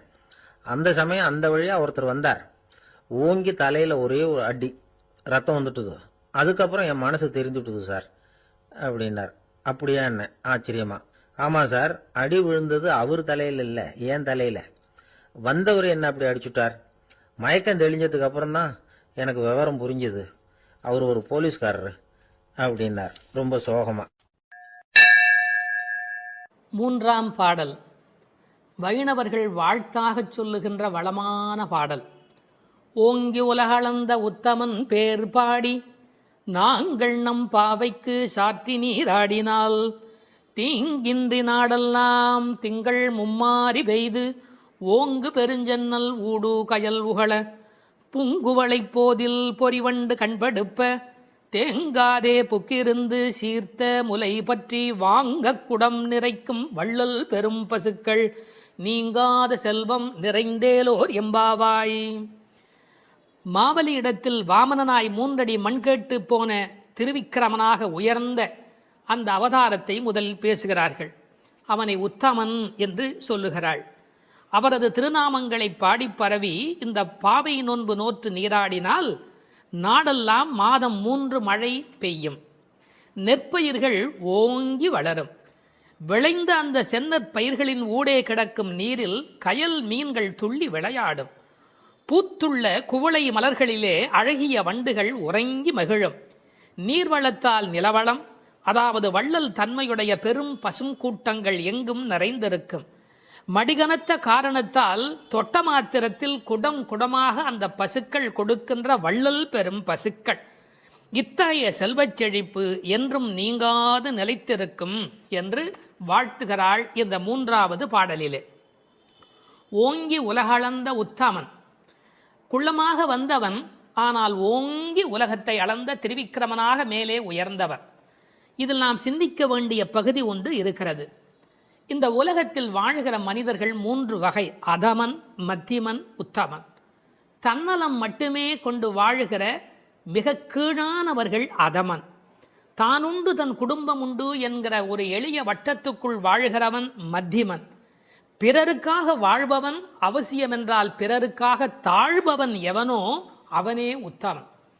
அப்படி இந்த உலகத்தில் பிறருக்காக தாங்கி தாழ்ந்து சென்ற இடம் என்பதால் அவர் தாழவில்லை. கை நீட்டி யாசக மகாபலி இடத்தில் கேட்டாலும் அவர் தாழவில்லை, ஓங்கினார் என்ற பொருள் வரும்படியாக ஓங்கி உலகளந்த உத்தமன் என்று எழுதுகிறார். அவருடைய திருவடி இந்த உலகம் முழுவதும் பட்டதாம், உயிர்குலம் முழுவதும் பட்டதாம். ஏன்? இதற்கு உரையாசிரியர்கள் ஒரு அழகான வார்த்தை சொல்வார்கள். உறங்குகிற போது மாதா பிரஜையை அனைத்தபடி படுத்திருப்பாள் ஸ்பரிச சுகத்திற்காக. ஒரு அம்மா குழந்தைய பக்கத்தில் வைத்து கொண்டு படுக்கிற போது அப்படியே அந்த குழந்தை மேலே கை வைத்து கொண்டு படுத்திருப்பாள். என்ன சுகம்! அந்த குழந்தையும் நிம்மதியாக தூங்கும், அந்த தாயும் நிம்மதியாக சந்தோஷப்படுவாள். அப்படி தாய் குழந்தையை அணைப்பது போல இந்த உயிர்களை அணைப்பதற்காக பெருமான் தன் திருவடியை இந்த பூமியிலே வைத்தானாம். ஓங்கி உலகளந்த உத்தமன் என்கிறாள். நாமத்தின் பெருமையினை பேறு பாடி என்கிறாள். அதை பின்னொரு இடத்திலே நாம் விளக்கமாக பார்க்கலாம். நாங்கள் நம் பாவைக்கு சாற்றி நீர் ஆடினால், அவனுடைய புகழை சொல்லி நாங்கள் பாடிக்கொண்டு நீராடினால் என்ன நடக்கிறது? ஒரு விஷயம், கடவுளை அடைவதற்கு யாகம் செய்ய வேண்டும், தவம் செய்ய வேண்டும், மந்திரம் செய்ய வேண்டும் என்று 100கணக்கான நிபந்தனைகளை எல்லாம் உலகத்தில் சொல்கிறார்கள். எங்கள் ஆண்டாள் அன்னையோ மிக எளிமையான வழி சொல்லுகிறாள். பேசாமல் நீங்கள் அவனுடைய பெயரை சொல்லிக்கொண்டு குளியுங்கள். நாங்கள் நம் பாவைக்கு சாற்றி நீராடினால், குளிப்பதை போன்று எளிமையானது கடவுளை அடைவது என்கிற ஒரு அற்புதமான பொருளை சொல்கிறாள். சடங்குகளுக்குள் சிக்கிக்கொண்டு சங்கடப்படாதீர்கள். நீங்கள் அவனை பாடும் பக்தி ஒன்றே போதுமானது, அவனது நாமத்தை சொல்லுகிற நாம சங்கீர்த்தனமே உங்களுக்கு போதுமானது என்ற பொருளிலே it is so simple. Involvement, பக்தர்களின் பங்கேற்பு இருக்கும்படியாக நாங்கள் நம் பாவைக்கு சாற்றி நீராடினால் மழை பெய்யும். எப்படி பெய்யும்? தீங்கின்றி நாடெல்லாம் திங்கள் மும்மாறி. இப்போதெல்லாம் வானிலை அறிக்கை சொல்லுகிறவர்கள் இந்த மாவட்டத்தில் பெய்யும், அந்த மாவட்டத்தில் கனமழை பெய்யும், இந்த மாவட்டத்தில் தூறல் போடும், இந்த மாவட்டத்தில் பெய்யாமலேயே போகும் என்று விட்டு விட்டு விட்டு விட்டு மழை பெய்வதை பற்றி பிட்டு பிட்டு பிட்டு பிட்டு வைத்துக் கொண்டிருப்பார்கள். ஆனால் எங்கள் ஆண்டாள் அப்படி அல்ல. தீங்கின்றி நாடெல்லாம் திங்கள் மும்மாறி பெய்யும். ஒரு இடத்துல கூட பஞ்சம் இருக்கக்கூடாது. எல்லா பக்கமும் மழை கொட்டு கொட்டு கொட்டு என்று கொட்டி, ஆனால் தீங்கு இருக்கக்கூடாது. வரக்கேடும் வெள்ளக்கேடுமாய் என்பார்கள். பெய்மழை வேண்டும், பேய்மழை வேண்டாம். அளவாக பெய்ய வேண்டும், வாழ வைக்கக்கூடிய அளவிலே பெய்ய வேண்டும்.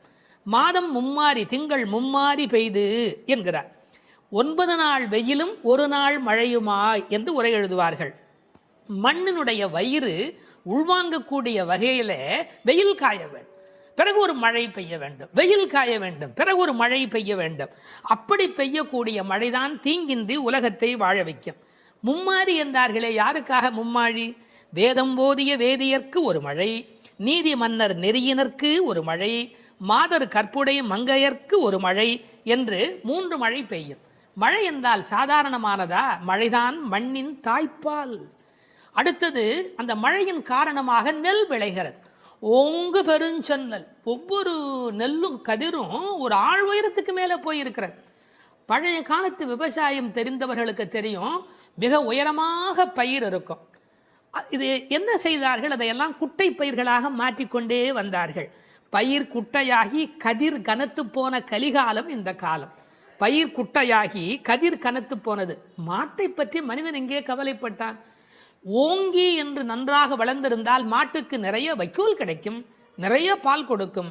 மாடினுடைய சாணமும் அந்த மண்ணில் அந்த நறுமணமும் இல்லை என்றால் அந்த பூமியில் வளம் எப்படி இருக்க முடியும்?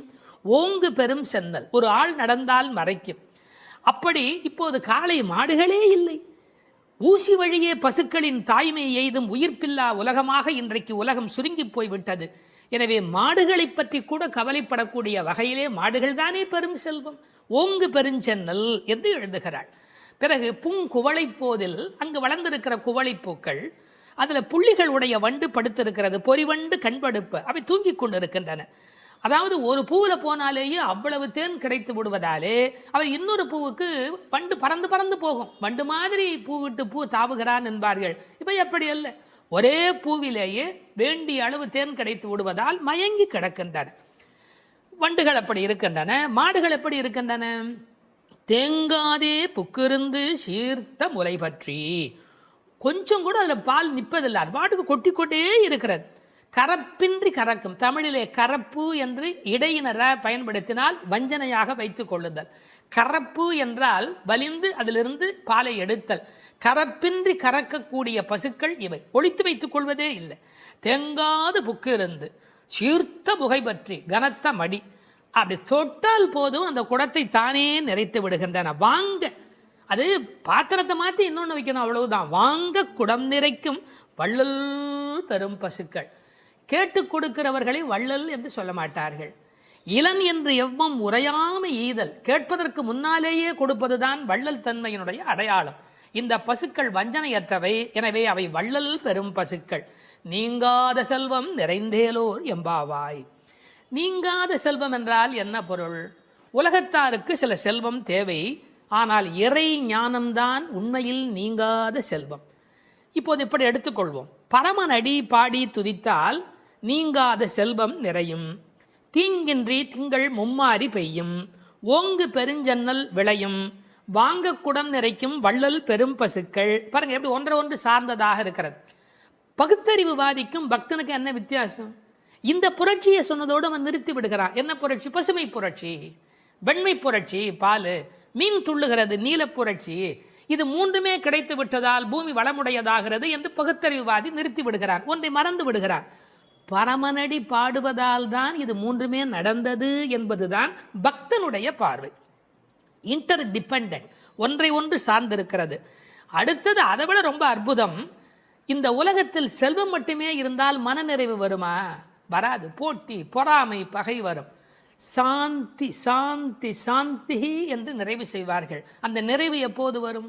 அது பக்தியின் மூலம், பரமனடி பாடுவதன் மூலம் வரும். எனவே சம்பூர்ணமான நிறைவை தரக்கூடியது எது? நிறைந்து ஏலோர் எம்பாவாய். அந்த நிறைந்து என்பது சம்பூர்ணத்தை குறிப்பது. மழை எப்படி பெய்கிறது? மனிதன் நல்லவனானால் இயற்கை அவனை விட நல்லவனாக மாறிவிடுகிறது. மனிதன் நல்லவனானால் இயற்கை அவனை விட நல்லவனாக மாறிவிடுகிறது. மழை பொழிகிறது, பால் சுரக்கிறது, செல்வம் செழித்தோங்குகிறது என்று வாழ்த்துக்குரிய பாடலாக அமைந்திருக்கிறது இந்த அழகான பாடல். கஞ்சத்தனம் பண்ணிடாதே, உங்கள்கிட்ட இருக்கிற எல்லாத்தையும் கொட்டிடு, எங்களை ஏமாற்றி விடாதே, ஒன்னையும் கையில் வச்சுக்காதே. ஒன்று நீ கைகரவேல். ஆழியுள் புக்கு முகந்து கொடு ஆர்த்தேரி. நல்ல கடல் வரையிலே உள்ளே போ. இந்த ஆழியுள் புக்கு முகந்து கொடு ஆர்த்தேரி என்பதை எம்பெருமானாரோடு ஓமிப்பார்கள். அவர் கடல் போன்ற தத்துவங்களை எல்லாம் வாங்கி எளிமையான தத்துவங்களாக இந்த உலகத்துக்கு கொடுத்தார். அப்படி ஆழத்திலே உள்ளே போ. ஆழியுள் புக்கு முகந்து கொடு ஆர்த்தேரி. இந்த உலகத்திலேயே சிரமமான விஷயம் ஆழமான பகுதிக்குள் பிரவேசிக்கும் போதுதான். ஒரு மனிதன் தன்னுள் ஆழும் போதுதான் அவனுக்குள் கருணை மழை புறப்படுகிறது. முகந்து கொடு ஆர்த்தேரி, அதாவது ஒரு ஆடியோ எஃபெக்ட். அது எப்படி சத்தம் கொடுத்து கொண்டு இடி இடிக்கிறது என்று ஆர்த்து ஏரி. இந்த மேகம் வெள்ளையா இருக்கிறது, அது சிவப்பாக மாறுகிறது, கருப்பாக மாறுகிறது. கம்பன் பாடுகிற போது சொல்வார், நீரணிந்த கடவுள் நிறத்தவான் ஆரணிந்து சென்று ஆர்களி மேய்ந்து. சிவபெருமான் மாதிரி வெள்ளையா இருக்கிறது, சேரணிந்த முலைத்திரு நங்கை தன் வீரணிந்தவன் மேனையின் மீண்டது. திருமகள் கணவன் போல அது கருப்பாகி வெளியிலே வருகிறது. வெள்ளையிலிருந்து அது கருப்பு மேகமாக மாறுகிறது. எல்லோரும் கருப்பை வெள்ளையாக்குவார்கள், இங்கு வெள்ளை கருப்பாகிறது. பார்க்கெல்லாம் தலைவனாக விளங்குகின்ற பரந்தாமன் இருக்கிறானே, அவன் போல என்று மேகத்தை பார்க்கிற போது கூட பரந்தாமனை பற்றிய சிந்தனை இங்கு நம்முடைய மனதில் பதியும்படி பாடுகிறாள். எப்படி? ஊழி முதல்வன் உருவம் போல் மெய்கருத்து. இது வீடியோ. ஆர்த்தேரி என்பது ஆடியோ. இப்போது கண்ணுக்கு முன்பாக கொண்டு வந்து நிறுத்துகிறாள். ஊழி முதல்வன், இந்த உலகத்தின் கடைசி காலத்தினுடைய தலைவனாக அவன் விளங்குகிறான். அவனுடைய உருவம் எப்படி மெய் கருத்து விளங்குகிறதோ அதுபோல் நீ இருக்க வேண்டும். காக்கை சிறகினிலே நந்தலாலா நிந்தன் கரிய நிறம் தோன்றுதையே நந்தலாலா என்று கண்ணனுடைய கருப்பை மகாகவி பாரதி அனுபவித்தார் அல்லவா? அதுபோல அந்த உருவம் மெய்கருத்து விளங்குகிறது. பாருங்கள், இடி இடிப்பதில் ஒரு ஆடியோ எஃபெக்ட், அந்த உருவத்தை வர்ணிப்பதில் ஒரு வீடியோ எஃபெக்ட். இந்த ஆடியோ வீடியோ பாடலை நீங்கள் பாடியோ ஆடியோ இந்த உலகத்தில் வெளிப்படுத்த வேண்டும். பாழியம் தோளுடை பத்மநாபன் கையில். இந்த பெருமானுடைய தோள் எப்படிப்பட்ட தோள் தெரியுமா? பருத்த தோள், பெருத்த தோள், நிறைய பலம் தாங்கக்கூடியது. கம்பன் பாடுகிறார், ராமனுடைய தோள்களை பாடுகிற போது, குன்று போன்றுயர் தோளில் கொற்றதில் ஒன்று தாங்கினான் உலகம் தாங்கினான். அந்த ஒரு தோள் போதும் உலகத்தையே தாங்கிறதுக்கு அப்படின்னு, குன்று போன்றுயர் தோளில் கொற்றவில் ஒன்று தாங்கினான் உலகம் தாங்கினான் என்று பேசுவார் கவிச்சக்கரவர்த்தி கம்பன். நாபியில ஒரு தாமரை இருக்கிறது, அதில் பிரம்மா இருக்கிறார், இருமடி ஆகு பெயராக இவருக்கே பத்மநாபன் என்கிற பெயர் இந்த உலகத்தில் பொருந்தி வருகிறது. இந்த மின்னல் மின்னுகிறது, இடி இடிக்கிறது, அதுவும் பெருமாளுடைய சங்கு சக்கரங்களைப் போல அவளுக்கு காட்சி அளிக்கிறது. அந்த சக்கராயுதம் எப்படி ஒளி உடையதாக மின்னிக்கொண்டு வருகிறதோ, திருவாழி ஆழ்வான் விரோதிகள் இருக்கும் இடமெல்லாம் போய் எப்படி அழிக்கிறதோ அதுபோல அந்த மின்னல் மின்ன வேண்டும். அது பெருமானுடைய ஆயுதத்திலே ஒன்று. வலம்புரி போல் நின்றதிருந்து, அந்த சங்கு போல, வலம்புரி சங்கை போல, படைவோர் புக்கு முழங்கும பாஞ்ச சன்னியமும் பல்லாண்டு. அந்த சங்குக்கு எவ்வளவு பெரிய ஏற்றம்! உண்பது சொல்லில் உலகளந்தான் வாயமுதம், கண்படை கொள்ளில் கடல் வண்ணன் கைத்தலத்தே என்று எப்போதும் பெருமாளோடு ஸ்பரிசம் அனுபவித்துக் கொண்டிருக்கிற அந்த சங்கு, வலம்புரி சங்கு, அதுபோல் நின்று அதிர்ந்து அந்த சங்குநாதம் போன்ற ஒரு பெரிய ஒலியை எழுப்பி, தாழாதே சார்ங்கம் உதைத்த சரமழை போல் பெய்திடாய். மழை எப்படி பெய்யணும்? அடம் மழை, அப்படியே சரமழை மாதிரி பெய்யணும். ராமசரம் எப்படி புறப்பட்டதோ, சார்ங்கம் என்ற வெள்ளிலே இருந்து அது எப்படி விடாமல் வந்து கொண்டே இருந்ததோ ராவணனை பார்க்கிற காலத்திலே, அப்படி இந்த மழை அடைமழையாய் பெய்ய வேண்டும். எதற்காக? நாங்களும் மார்கழி நீராட மகிழ்ந்தேலோர் எம்பாவாய். இந்த உலகத்தில் நாடெங்கும் வாழ கேடொன்றும் இல்லை என்பார்கள். எல்லாரும் நல்லா இருந்தால் நாமும் நல்லா இருக்க போகிறோம் இல்லையா? அதனால் இந்த உலகத்தில் எல்லோரும் நன்றாக இருக்க மார்கழி நீராட மகிழ்ந்து நாங்களும் மகிழ்ச்சியாக இருந்து விட்டு போகிறோம். இந்த ஓமை இருக்கிறதே, இது ஓமை அணி இலக்கணத்திலே தலை சிறந்த 4 செய்திகளை உள்ளடக்கியது. எப்படி அந்த மழை பெய்ய வேண்டும் என்று சொல்லுகிற செய்தியில, உருவம் போல் மெய்கருத்து என்றால் அது மெய் ஓமை. ஆழி போல் மின்னி வலம்புரி போல் நின்றதிர்ந்து என்பது வினை ஓமை. சரமழை போல் என்று பேசியது பயன் ஓமை. அணி இலக்கணத்திலே வினை, பயன், மெய், உரு என்ற 4 வகை பெற வந்த ஓமை தோற்றம் என்று ஓமை அணிக்கு எத்தனை சிறப்பு சொல்வார்களோ எல்லாம் பொருந்தும்படியாக தமிழில் ஏற்றம் மிகுந்த பாடல் இந்த பாடல்.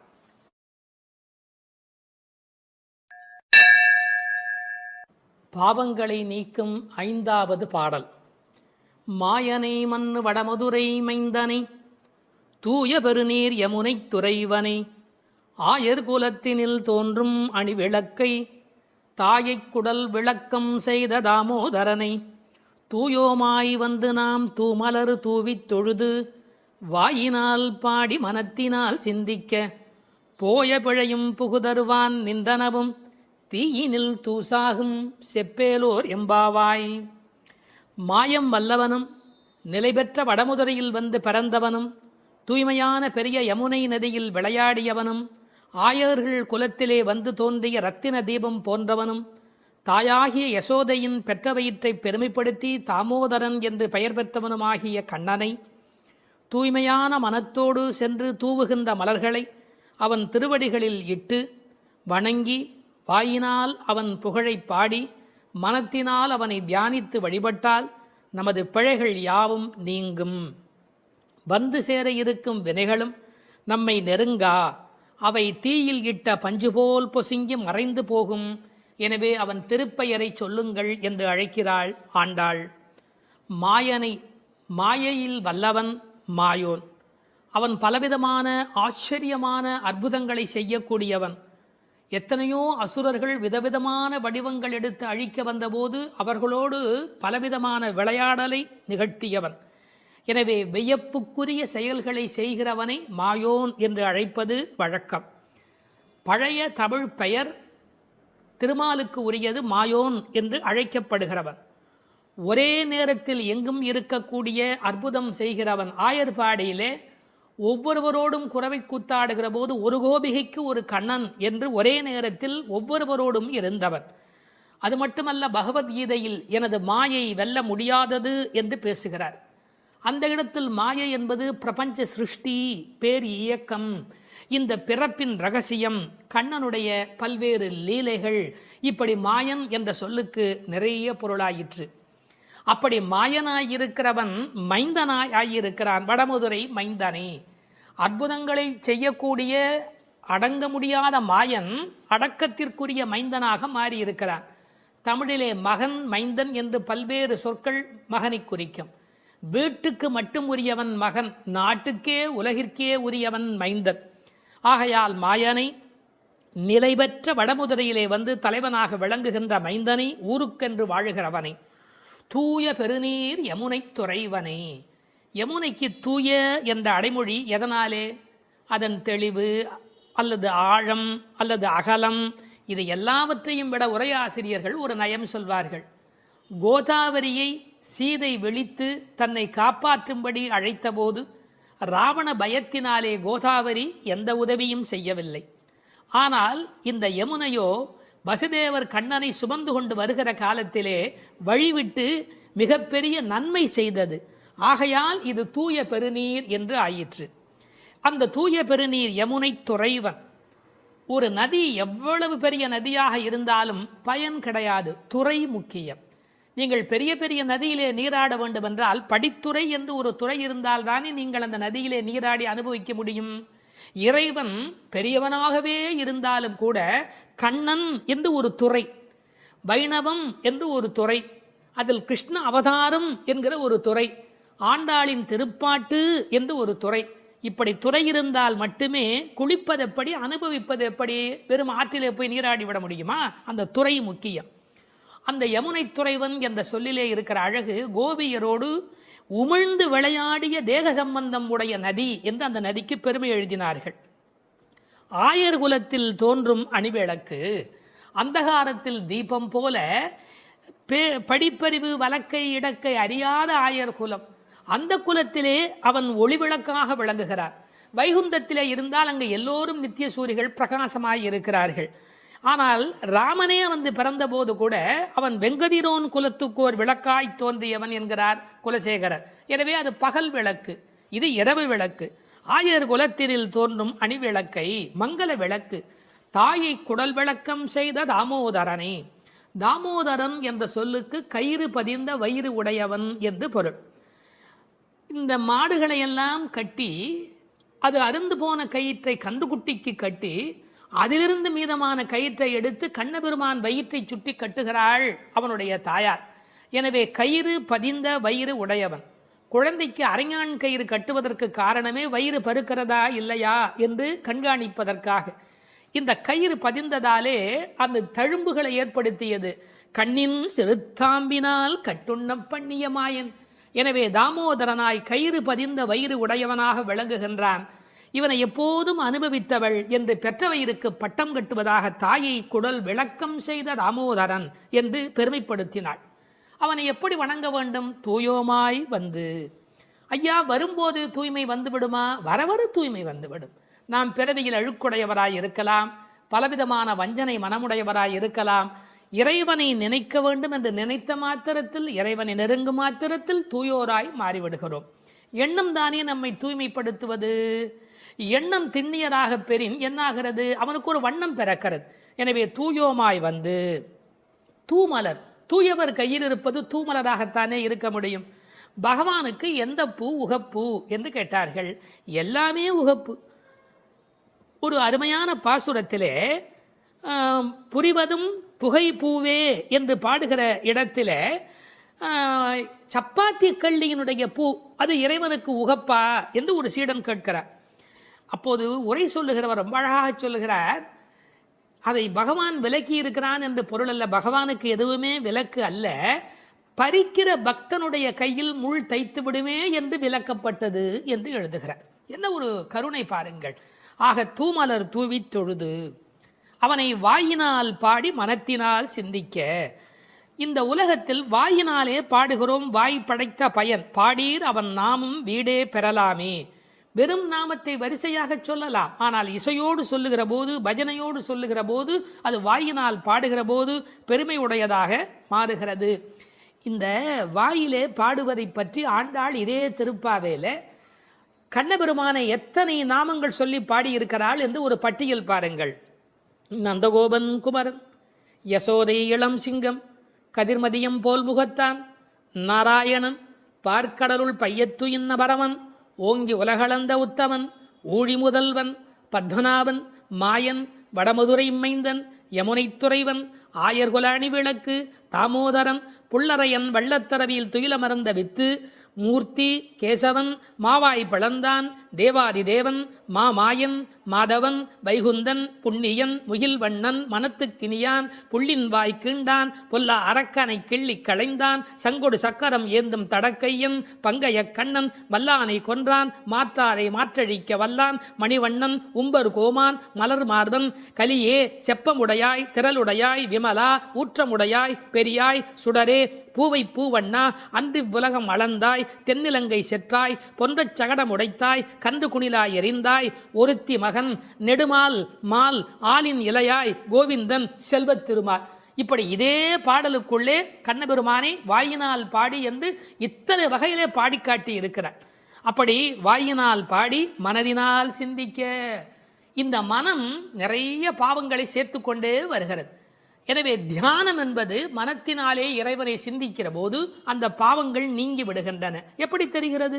போய பிழையும். வாயினால் பாடி மனதினால் சிந்தித்தால் பிழைகள் போய்விடுகின்றன.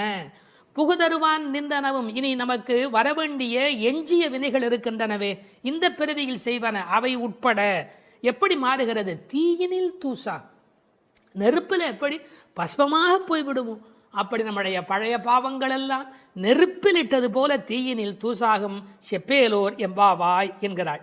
இந்த 5 பாடல்களோடு ஒரு முதல் பகுதி நிறைவு பெறுகிறது. நோன்பு நோற்க புறப்பட வேண்டியதையும், நோன்பு எவ்வாறு நிகழ்த்துவது என்பதையும், நோன்பினால் மழை பெய்யும் என்பதையும், நோற்கும்போது மனோ வாக்கு காயத்தால் நாம் அடைகின்ற இறைவன், அவனை அடைவதற்கான வழி, அதனால் நம் வினை அழியும் என்ற செய்திகளையும் இந்த 5 பாடல்களாலே குறிப்பிட்டாள். அது மட்டுமல்ல, நாராயணனே என்ற முதல் பாடலிலும், பார்க்கடலில் பையத்துயின்ற பரமன் என்ற 2ஆம் பாடலிலும், ஓங்கி உலகளந்த உத்தமன் என்று 3ஆம் பாடலிலும், ஆழிமழை கண்ணா என்று 4ஆம் பாடலிலும், மாயனை மண்ணு வடமயிறு மைந்தன் என்று கண்ணனை 5ஆம் பாடலிலும் குறிப்பிட்டது. உச்சத்திலே பரத்துவத்திலே இருக்கிற பெருமான் வியூகத்திலே எழுந்தருளி அவதாரமாக அவன் மகாபலி சக்கரவர்த்தி இடத்திலே வாமனாவதாரம் எடுத்து வந்த செய்தியை சொல்லி அவன் வருணனுக்குள்ளே அந்தர்யாமித்துவத்தோடு இருப்பதை 4வது பாடலிலே விளக்கி அர்ச்சாவதாரத்தை 5வது பாடலிலே நிறைவு செய்கிறாள். இந்த முதல் 5 பாடல்களோடு ஒரு பகுதி நிறைவு பெறுகிறது. பின்னர் மற்றவரை எழுப்புவது தொடங்குகிறது. வேதம் அனைத்துக்கும் வித்தான திருப்பாவையின் 6வது பாடல். இது பாடல் தொடங்கி திருப்பள்ளி எழுச்சியாக அமைகிறது. உறங்குகிற பெண்ணை வெளியில் இருக்கிறவள் எழுப்புவது போல பாடலின் அமைப்பு முறை. விடிந்தது என்பதற்கான அடையாளங்கள் சொல்லி எழுப்புகிறார்கள். புள்ளும் சிலம்பினகான் புள்ளரையன் கோயிலில் வெள்ளை வெளிசங்கின் பேரரவம் கேட்டிலையோ, பிள்ளாய் எழுந்திராய் பேய்முலை நஞ்சுண்டு கள்ளச்சகடம் கலக்கழிய காலோச்சி வெள்ளத்து அரவில் துயில் அமர்ந்த வித்தினை உள்ளத்து கொண்டு முனிவர்களும் யோகிகளும் மெல்ல எழுந்து ஹரி என்ற பேரரவம் உள்ளம் புகுந்து குளிர்ந்தேலோர் எம்பாவாய். முன் அனுபவம் ஏதுமில்லாத கன்னிப்பெண்ணே, இன்னும் உறங்குகிறாயே? விடியலை முன்னே அறிந்து கொள்ளும் இயல்புடைய பறவைகளும் கூட எழுந்து ஓசை எழுப்பி இறை தேட புறப்பட்டு விட்டனவே, அது உனக்கு தெரியவில்லையா? பறவைகளுக்கு அரசனான கருடனை வாகனமாக கொண்ட திருமால் திருக்கோயிலிலே வெண்மை நிறமுள்ள சங்கு தன் ஒலி எழுப்பி அழைக்கின்ற பேரோசை உன் காதில் விழவில்லையா? பெண் பிள்ளையே, விரைவில் படுக்கையை விட்டு எழுந்திரு. முன்பு தன் தாய் யசோதை வடிவில் முலைக்காம்பில் நஞ்சையே தீட்டிக் கொண்டு வந்து கண்ணனுக்கு வஞ்சகமாக பாலூட்ட கருதினாளே பூதனை. அவளிடம் பால் பருகுவது போல முலையுண்டு அவள் உயிரையும் உண்டானே கண்ணன். முன்பு கள்ளத்தனமாக சக்கரமாக அவன் முன் தோன்றினானே சகடாசுரன். அவனை தன் திருவடிகளை உயர்த்தியே உதைத்து அவன் கலக்கம் அடைந்து அழிந்து போனானே அந்த கண்ணன். திருப்பார்கடலிலே அமைந்திருக்கும் ஆதிசேஷன் என்னும் பாம்பின் மேல் அரிதுயில் கொண்டிருக்கிறானே அந்த கண்ணன். இவ்வுலக உற்பத்திக்கு மூல காரணமான அந்த கண்ணனை தம் உள்ளத்திலேயே இடைவிடாது தியானித்து கொண்டிருக்கும் முனிவர்களும் இறைவனை எளிதில் அடையும் யோகம் போன்ற உபாயங்களையும் செய்து கொண்டிருக்கும் யோகியர்களும் அலங்காது அசையாது மெதுவாக நிதானமாக எழுந்து ஹரி ஹரி என்று திருமாலை எண்ணிப்பாடும் பேரோசை உன்னுடைய காதுகளில் கேட்கவில்லையா? ஆனால் இவ்வோசைகள் எல்லாம் எங்கள் செவி வழி புகுந்து உள்ளத்திற்கு குளிர்ச்சி தருகின்றனவே. இந்த அனுபவத்தை எங்களுடன் பகிர்ந்து கொள்வதற்காகவாவது நீ எழுந்து வரமாட்டாயா? இது பாடலின் திரண்ட பொருள். புள்ளும் சிலம்பினகான் புள்ளரையன் கோயிலில். புள்ளும் சிலம்பினகான் என்பது இயற்கையின் அழைப்பு. காலையிலே பறவைகள் ஒலி எழுப்புகின்றன. இதில் புள்ளும் என்றால் அந்த உம்மை சிறப்பு உம்மை. காலை பொழுது எப்படி விடுகிறது என்றால் கோழி கூவுது என்று ஒரு வார்த்தை சொல்வார்கள். மனித வாழ்க்கை இயற்கையோடு கலந்து நிற்கக்கூடிய தனித்த சிறப்புடையது. அது காலையில் இறை தேடுவதற்கு புறப்படுவதற்கு முன்பாக ஒலி எழுப்பி அதன் பிறகு புறப்படும். இறை தேடும் போதே இறை தேடு என்பதுதான் மனிதனுக்கும் விலங்குக்கும் இருக்கிற வித்தியாசம். அதனால் இறை தேடி அது எழுப்புகிற ஒலியை கேட்ட மாத்திரத்தில் இறை தேடி வல்லினரா இறை தேடி நாம் அந்த பெருமானை நினைக்க வேண்டாமா என்ற அர்த்தத்தில் புள்ளும் சிலம்பின என்றாள். தமிழிலே சிலம்புதல் என்றால் ஒலி எழுப்புதல் என்று பொருள். அதிகாலை எழுவதை மனிதன் பறவைகளிடமிருந்து கற்றுக்கொண்டான் என்கிறார்கள். அது மட்டுமல்ல, பறவைகள் மனிதனுக்கு எச்சரிக்கை உணர்வை ஊட்டக்கூடிய ஒரு அடையாளம். ஒரு காலத்தில் காடுகளில் மனித இனம் வாழ்ந்த காலத்தில் பதுங்கி வரும் பாய்ச்சல் மிருகங்கள் குறித்து எச்சரிக்கை ஒலி எழுப்பும் இயல்பு பறவைகளுக்கு உண்டு. எனவே பறவைகளின் ஒலியை பார்த்து வருகிற நன்மை தீமைகளை மனிதன் உணர்கிற பழக்கம் அன்று தொட்டிருந்திருக்கிறது. எனவே வெளியில் விடுகிற விடியலுக்கு அடையாளமாக சொன்னாலும் பறவை ஒலிக்கும் மனித இனத்துக்கும் சம்பந்தம் இருக்கிறதே. புள்ளும் சிலம்பினகான். புல் அரையன் கோயில், பறவைகளுக்கெல்லாம் தலைவன் கருடன். அந்த கருடன் கோயிலிலே, அதாவது திருமாலுடைய திருக்கோயிலிலே சங்கு ஒலி எழுப்பி அழைக்கிறார்களாம். வெள்ளை வெளிசங்கின் பேரரவம் கேட்டிலையோ. வெள்ளை விழிசங்கு அது ரொம்ப தூய்மையான சங்கு. வெறும் நிறம் மட்டுமல்ல, அது எல்லா வகையிலுமே தூய்மையுடைய ஒன்று, வெண்மையுடைய ஒன்று. அது அழைப்பதற்காகவே பயன்படுத்தப்படுவதாலே வெளிசங்கு கோயிலிலே நடை திறந்து விட்டது, மக்கள் வரலாம் என்பதற்கான அறிவிப்பு சங்கொலியின் மூலம் அந்த ஊருக்கு தெரிவிக்கப்படுகிறது. எனவே கோயில் அழைப்பு வந்துவிட்டதே, நீ எழுந்திருக்க வேண்டாமா? பேரரவும் கேட்டிலையோ. பறவையின் சப்தம் கூட சின்ன சின்னதாக போயிருக்கலாம். இது எத்தனை பெரிய ஒலி, சங்கு ஒலி எழுப்புகிறார்களே, ஊருக்கே கேட்க வேண்டும் என்று எழுப்புகிறார்களே, உனக்கு தெரியவில்லையா? சங்குக்கும் ஆண்டாளுக்கும் இடையில் இருக்கிற தொடர்பு நாச்சியார் திருமொழி நன்கு படித்தவர்களுக்கு தெரியும். கற்பூரம் நாருமோ கமலப்பூ நாருமோ திருப்பவளச் செவ்வாய்தான் தித்தித்திருக்குமோ, மறுப்பொசித்த செங்கண்மால் வாய்ச்சுவையும் நாற்றமும் விருப்புற்று கேட்கின்றேன் சொல்லாழி வெண்சங்கே என்று சங்கரை பாராட்டி மகிழ்ந்தவள் ஆண்டாள் நாச்சியார். எனவே வெள்ளை வெளிசங்கு அதற்கு என்ன பெருமை என்றால் ஓங்கார ஒலி எப்போதும் சங்கிலே காதில் வைத்தால் கேட்டுக்கொண்டே இருக்கும்.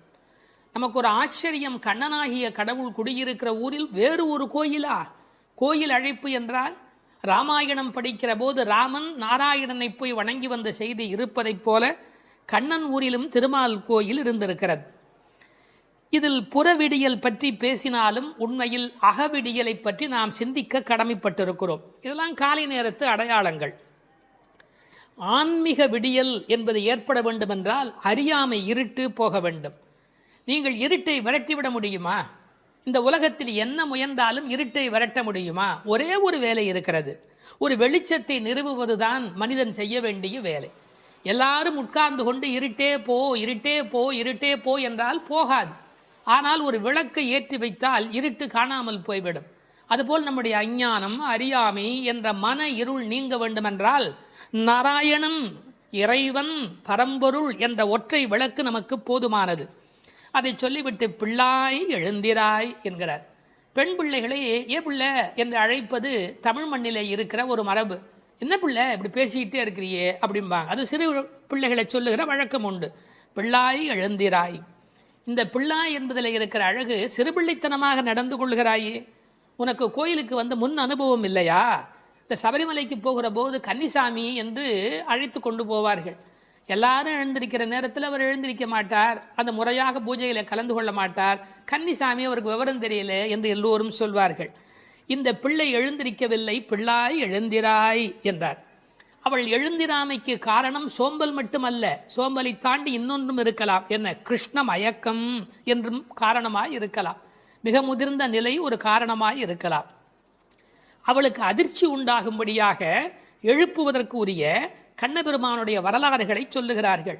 பேய்முலை நஞ்சு உண்டு பூதனே என்ற ஒரு அரக்கி தாய்முலைப்பாலில் அமுதிருக்க தவழ்ந்து தளநடை இட்டு சென்று பேய் முலைவாய் வைத்து நஞ்சு உண்டு பித்தன் என்றே பிறர் ஏச நின்றாய் திருமங்கையாழ்வார் பாடுகிறார்.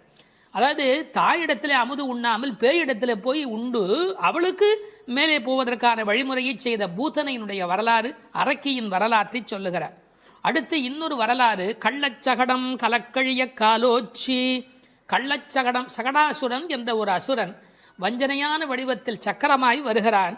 அப்போது பெருமான் என்ன செய்தார்? தம் கால்களாலே எட்டி உதைத்தார். தன்னை நேடி வந்த ஆபத்தை அவர் விரட்டுகிறார். என்ன நயம் சொல்வார்கள் தெரியுமா?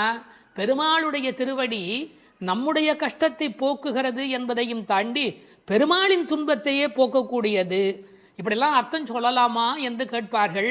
உயர்வர உயர்நலம் உடையவன் எவனவன், மயர்வர மதிநலம் அருளினன் எவன் அவன்.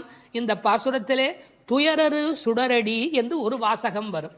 அந்த துயரரு சுடரடி என்பதற்கு வியாக்கியானம் செய்த பெருமக்கள் நம்முடைய துயர் என்று கூட அர்த்தம் செய்ய வேண்டிய அவசியமில்லை. பக்தனுக்கு அனுகிரகம் பண்ணுவதற்கு திருவடி இருந்தும் பக்தன் தன்னிடத்தில் வந்து அதை பெறாத போது பகவான் துயரமுறுகிறான். தாய் தன்னுடைய முலைப்பாலை தரையிலே பிச்சுமா போல அருளை அவன் பக்தர்களுக்கு வழங்குகிறான் என்று எழுதினார்கள்.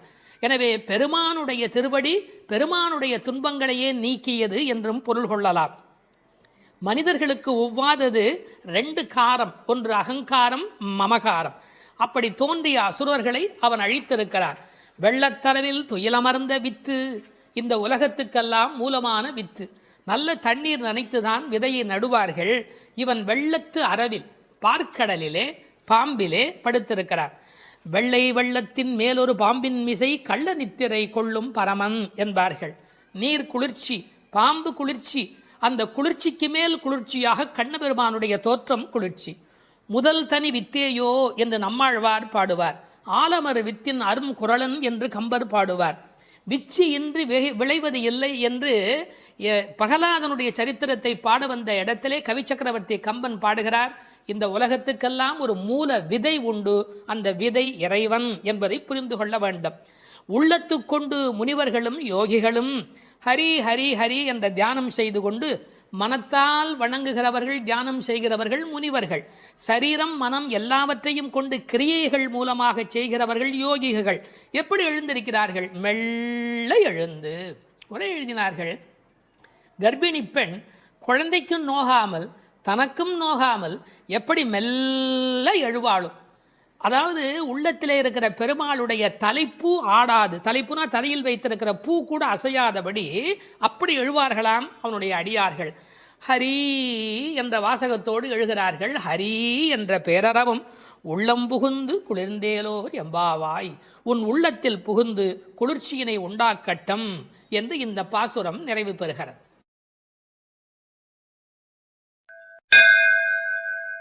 மார்கழி திங்கள் மதி நிறைந்த நன்னாளால் நீராடப் போதுவீர் போதுமினோ நேரிழையீர், சீர்மல்கும் மாய்பாடிச் செல்வச் சிறுமீர்கள் கூர்வேல் கொடும் தொடிலன் நந்தகோபன் குமரன் ஏறார்ந்த கண்ணி யசோதை இளம் சிங்கம் கார்மேனிச் செங்கண் கதிர் மதியம் போல் முகத்தான் நாராயணனே நமக்கே பறை தருவான் பாரோர் புகழப் படிந்தேலோர் எம்பாவாய். முதல் பாசுரம். இதனுடைய பொருளை முதலில் சுருக்கமாக பார்த்துவிட்டு பிறகு நாம் விரிவாக சிந்திப்பது பொருத்தம் என்று கருதி உரை முதலில் சொல்லிவிடுகிறேன்.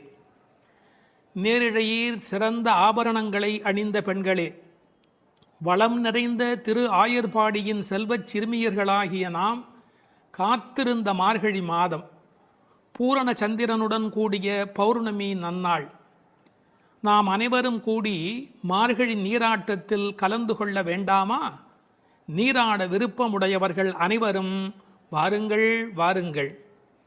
கூர்மையான வேலாயுதத்தை கைகளில் கொண்டவனும் கொடிய போர்த்தொழிலில் வல்லவனுமான நந்தகோபரின் திருமகன் கண்ணன், அழகிய கண்களை உடைய யசோதைக்கு வாய்த்த சிங்கக்குட்டி போன்றவன், மேக நிறத்தவன், சிவந்த கண்களை உடையவன், அவனது கண்கள் சூரியன் போன்றும் சந்திரன் போன்றும் ஒளி வீசக்கூடியவை. அவன் நாராயணன். அவன் நிச்சயம் நமக்கு நோன்பின் பலனை, அதாவது பறை அருள்வான். அதன் பயனாக உலகம் நம்மை புகழும். வாருங்கள் நீராட என்று அழைப்பதாக அமைந்திருக்கிற முதல் பாடல் இந்த பாடல். மார்கழி திங்கள் மதி நிறைந்த நன்னாளால் என்று சிறந்த மார்கழி மாதத்திலே பௌர்ணமி நல்ல நாளிலே இந்த நோன்பு தொடங்குகிறது என்று தொடங்குகிறாள். எதை தொடங்குவதற்கும் நல்ல காலம் வாய்ப்பது என்பது பெரிய காரியம். அதிலும் இறைவனை வணங்குவதற்கு எந்த நாள் தொடங்குகிறதோ அந்த நாள் நல்ல நாள். திங்கள் என்ற சொல்லினாலே பௌர்ணமியை குறிப்பது வழக்கம், முழு நிலவை குறிப்பது வழக்கம். ஆனால் பழைய காலத்தில் காலக்கணக்கு என்பதே பௌர்ணமி நிலவை அடிப்படையாக வைத்து சாந்திராயன மாதக்கணக்கு தொடங்கியமையினால் பௌர்ணமி எப்போதும் மாதத்தின் தொடக்கமாக கருதப்பட்டது. இந்த மார்கழி மாதம் கொண்டாடத்தக்க ஒரு காலம். பல காரணங்கள். இதமான குளிர், அளவான பனி, செழுமையான மழை பெய்து எல்லா இடத்திலும் நீர் வளம் நிரம்பி இருக்கிற ஒரு காலம், மழை முடிந்து விளைச்சல் தொடங்கி இருக்கிற ஒரு காலம், கறவைகள் நிறைய பால் கொடுக்கிற ஒரு பொற்காலம். அப்பொழுது ஆயர்பாடியில் மக்கள் மகிழ்வதில் என்ன வித்தியாசம் இருக்கிறது? அரசர்கள் கூட திக்விஜயத்திற்கு தேர்ந்தெடுத்து கொள்ளுகிற காலம் மார்கழி மாதம்.